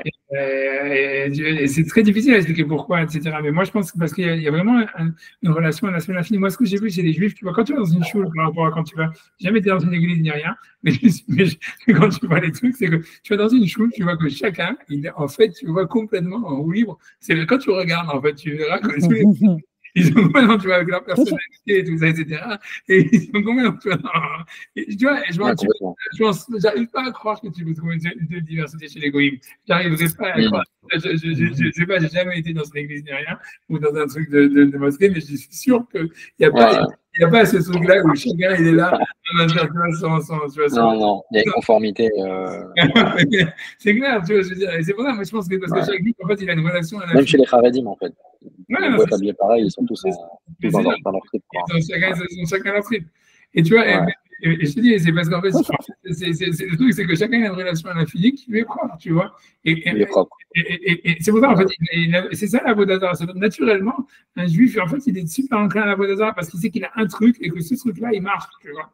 Et en fait, et pour lui, c'est super facile de se dire, ah, je m'identifie à ça et c'est mon truc et je le fais, tu vois. Et c'est ça mon Dieu. Et en fait, c'est pour ça qu'il doit à chaque fois, tu vois, faire la tuila Betsibour. Ce machin-là, tu vois, les goïms, ils n'ont pas ce lignan de dire, voilà, ta tuila, les mécabelettes, que quand tu vas dans un minyan ou tu vois, quand tu vas faire Betsibour et tout ça, pour moi, tu vois, ta relation à Dieu, elle est complètement personnelle, tu vois. Alors, on te dit, non, toujours rentre dans le tzibour, rentre dans le kahal, rentre dans le machin, plus tu es dans le tzibour, plus tu as les mécoubelettes. Parce qu'en fait, un juif, normalement, je pense qu'il a vraiment une relation, tu vois, comme je dis, avec la fille, il doit le rentrer dans le Echad, et le Echad, c'est de le faire avec tout le monde, tu vois, et que tu vois d'autres aspects du Echad, celui-là, il est comme ça, celui-là, il est comme ça. Mais je pense, voilà, moi, je pense que c'est vrai. Maintenant, c'est sûr que, tu vois, je veux dire ça, tu vois, j'ai des juifs algériens qui sont super rationnels et c'est super mal passé, tu vois, quand je te dis. Mais moi, je pense que, moi, je sais, et c'est sûr, je peux pas prouver un truc pareil, tu veux pas le prouver. Mais moi, je pense que c'est vrai. Je pense que c'est pour ça que les juifs sont tellement successful aussi, ça veut dire. Soit, parce que les mecs, ils ont un truc et ils sont dedans, tu vois, c'est. Bien sûr. Moi, j'avais entendu un rave qui disait, rave de Yeshiva, qui disait que si votre enfant est très doué en maths, et ben, c'est pas forcément ça que vous devez, vers ça que vous devez le pousser. Peut-être étudier quelque chose dans lequel il n'est pas doué. Et en fait, ça va un peu dans le sens de ce que vous dites, qui est que si le gars, il est hyper doué en maths, ben, il va croire, ben, c'est ça, c'est comme ça qu'il voit le monde, et en fait, ça va devenir sa voie d'hazard. Et en fait, c'est ça qu'il faut diluer, et il faut encourager à étudier autre chose, et avoir autre chose. Bon, le dans ce raviser, il faut les envoyer des chivas. Parce qu'il n'y a pas d'erreur avec les chivas, puisque ça justement, c'est. Mais l'idée, c'est pas forcément dans là où il présente des dons fabuleux qu'il faut l'envoyer, parce qu'après ça devient vraiment esclave de ça. C'est ce qu'on vous dit plus en fait. C'est le gars il est hyper fort en affaires, mais il va faire des affaires. Et puis c'est comme ça qu'il voit le monde. Puis l'autre il est hyper fort en musique, et puis c'est musique. C'est comme ça qu'il voit le monde. Et c'est très fort sur ça. Je pense qu'un goy, même s'il est fort en maths, fort en musique, ce que tu veux, il va toujours, il sera pas 100% dans le trip, tu vois. Alors qu'un peu, lui, il va être complètement rentré parce qu'il sait, il va le posséder à mort, et il sait qu'avec ça, il peut, tu vois, il peut dealer sa vie, tu vois. Je pense qu'un goy, il va toujours, tu vois, il aura toujours, tu vois, il est plus crade, tu vois, il est plus holistique, tu vois, il est plus, il est moins dans son trip, tu vois. Au fond, c'est un peu aussi une fuite. Hein. Je pense que quand on découvre là où on est excellent, outside de la Torah, bah, c'est une façon d'échapper d'échapper à ce qui nous incombe. On a résolu l'équation de la vie, et puis on est comme ça. Il faut vraiment que j'y aille là. Faut vraiment que j'y aille. C'est super cool, merci beaucoup. Merci. On m'avait réveillé, ça y est, maintenant, et on me laisse comme ça. Alors, je vous laisse. Khazak, déjà. Merci pour tout. Merci beaucoup. J'espère que les cours prochains seront meilleurs. Mais est-ce que là, je suis complètement excellent. Là, je sais pas, parce que tu vois, j'ai pas réussi à rétablir une logique dans la BAM et tout ça, et je suis pas très fier de moi, mais ouais, je l'ai fait quand même. Ah. Et je sais aussi que les chutes, elles ont aussi un sens. Donc, c'est pour ça. Allez, merci beaucoup. Je dimanche et lundi, c'est ça, je pense, comme ça. Ouais, c'est vrai, je crois que dimanche, lundi, je crois. Ouais, alors, on dit à Roche-Trèche. Vas-y, bien. Ah ouais, comme tout. Ouais.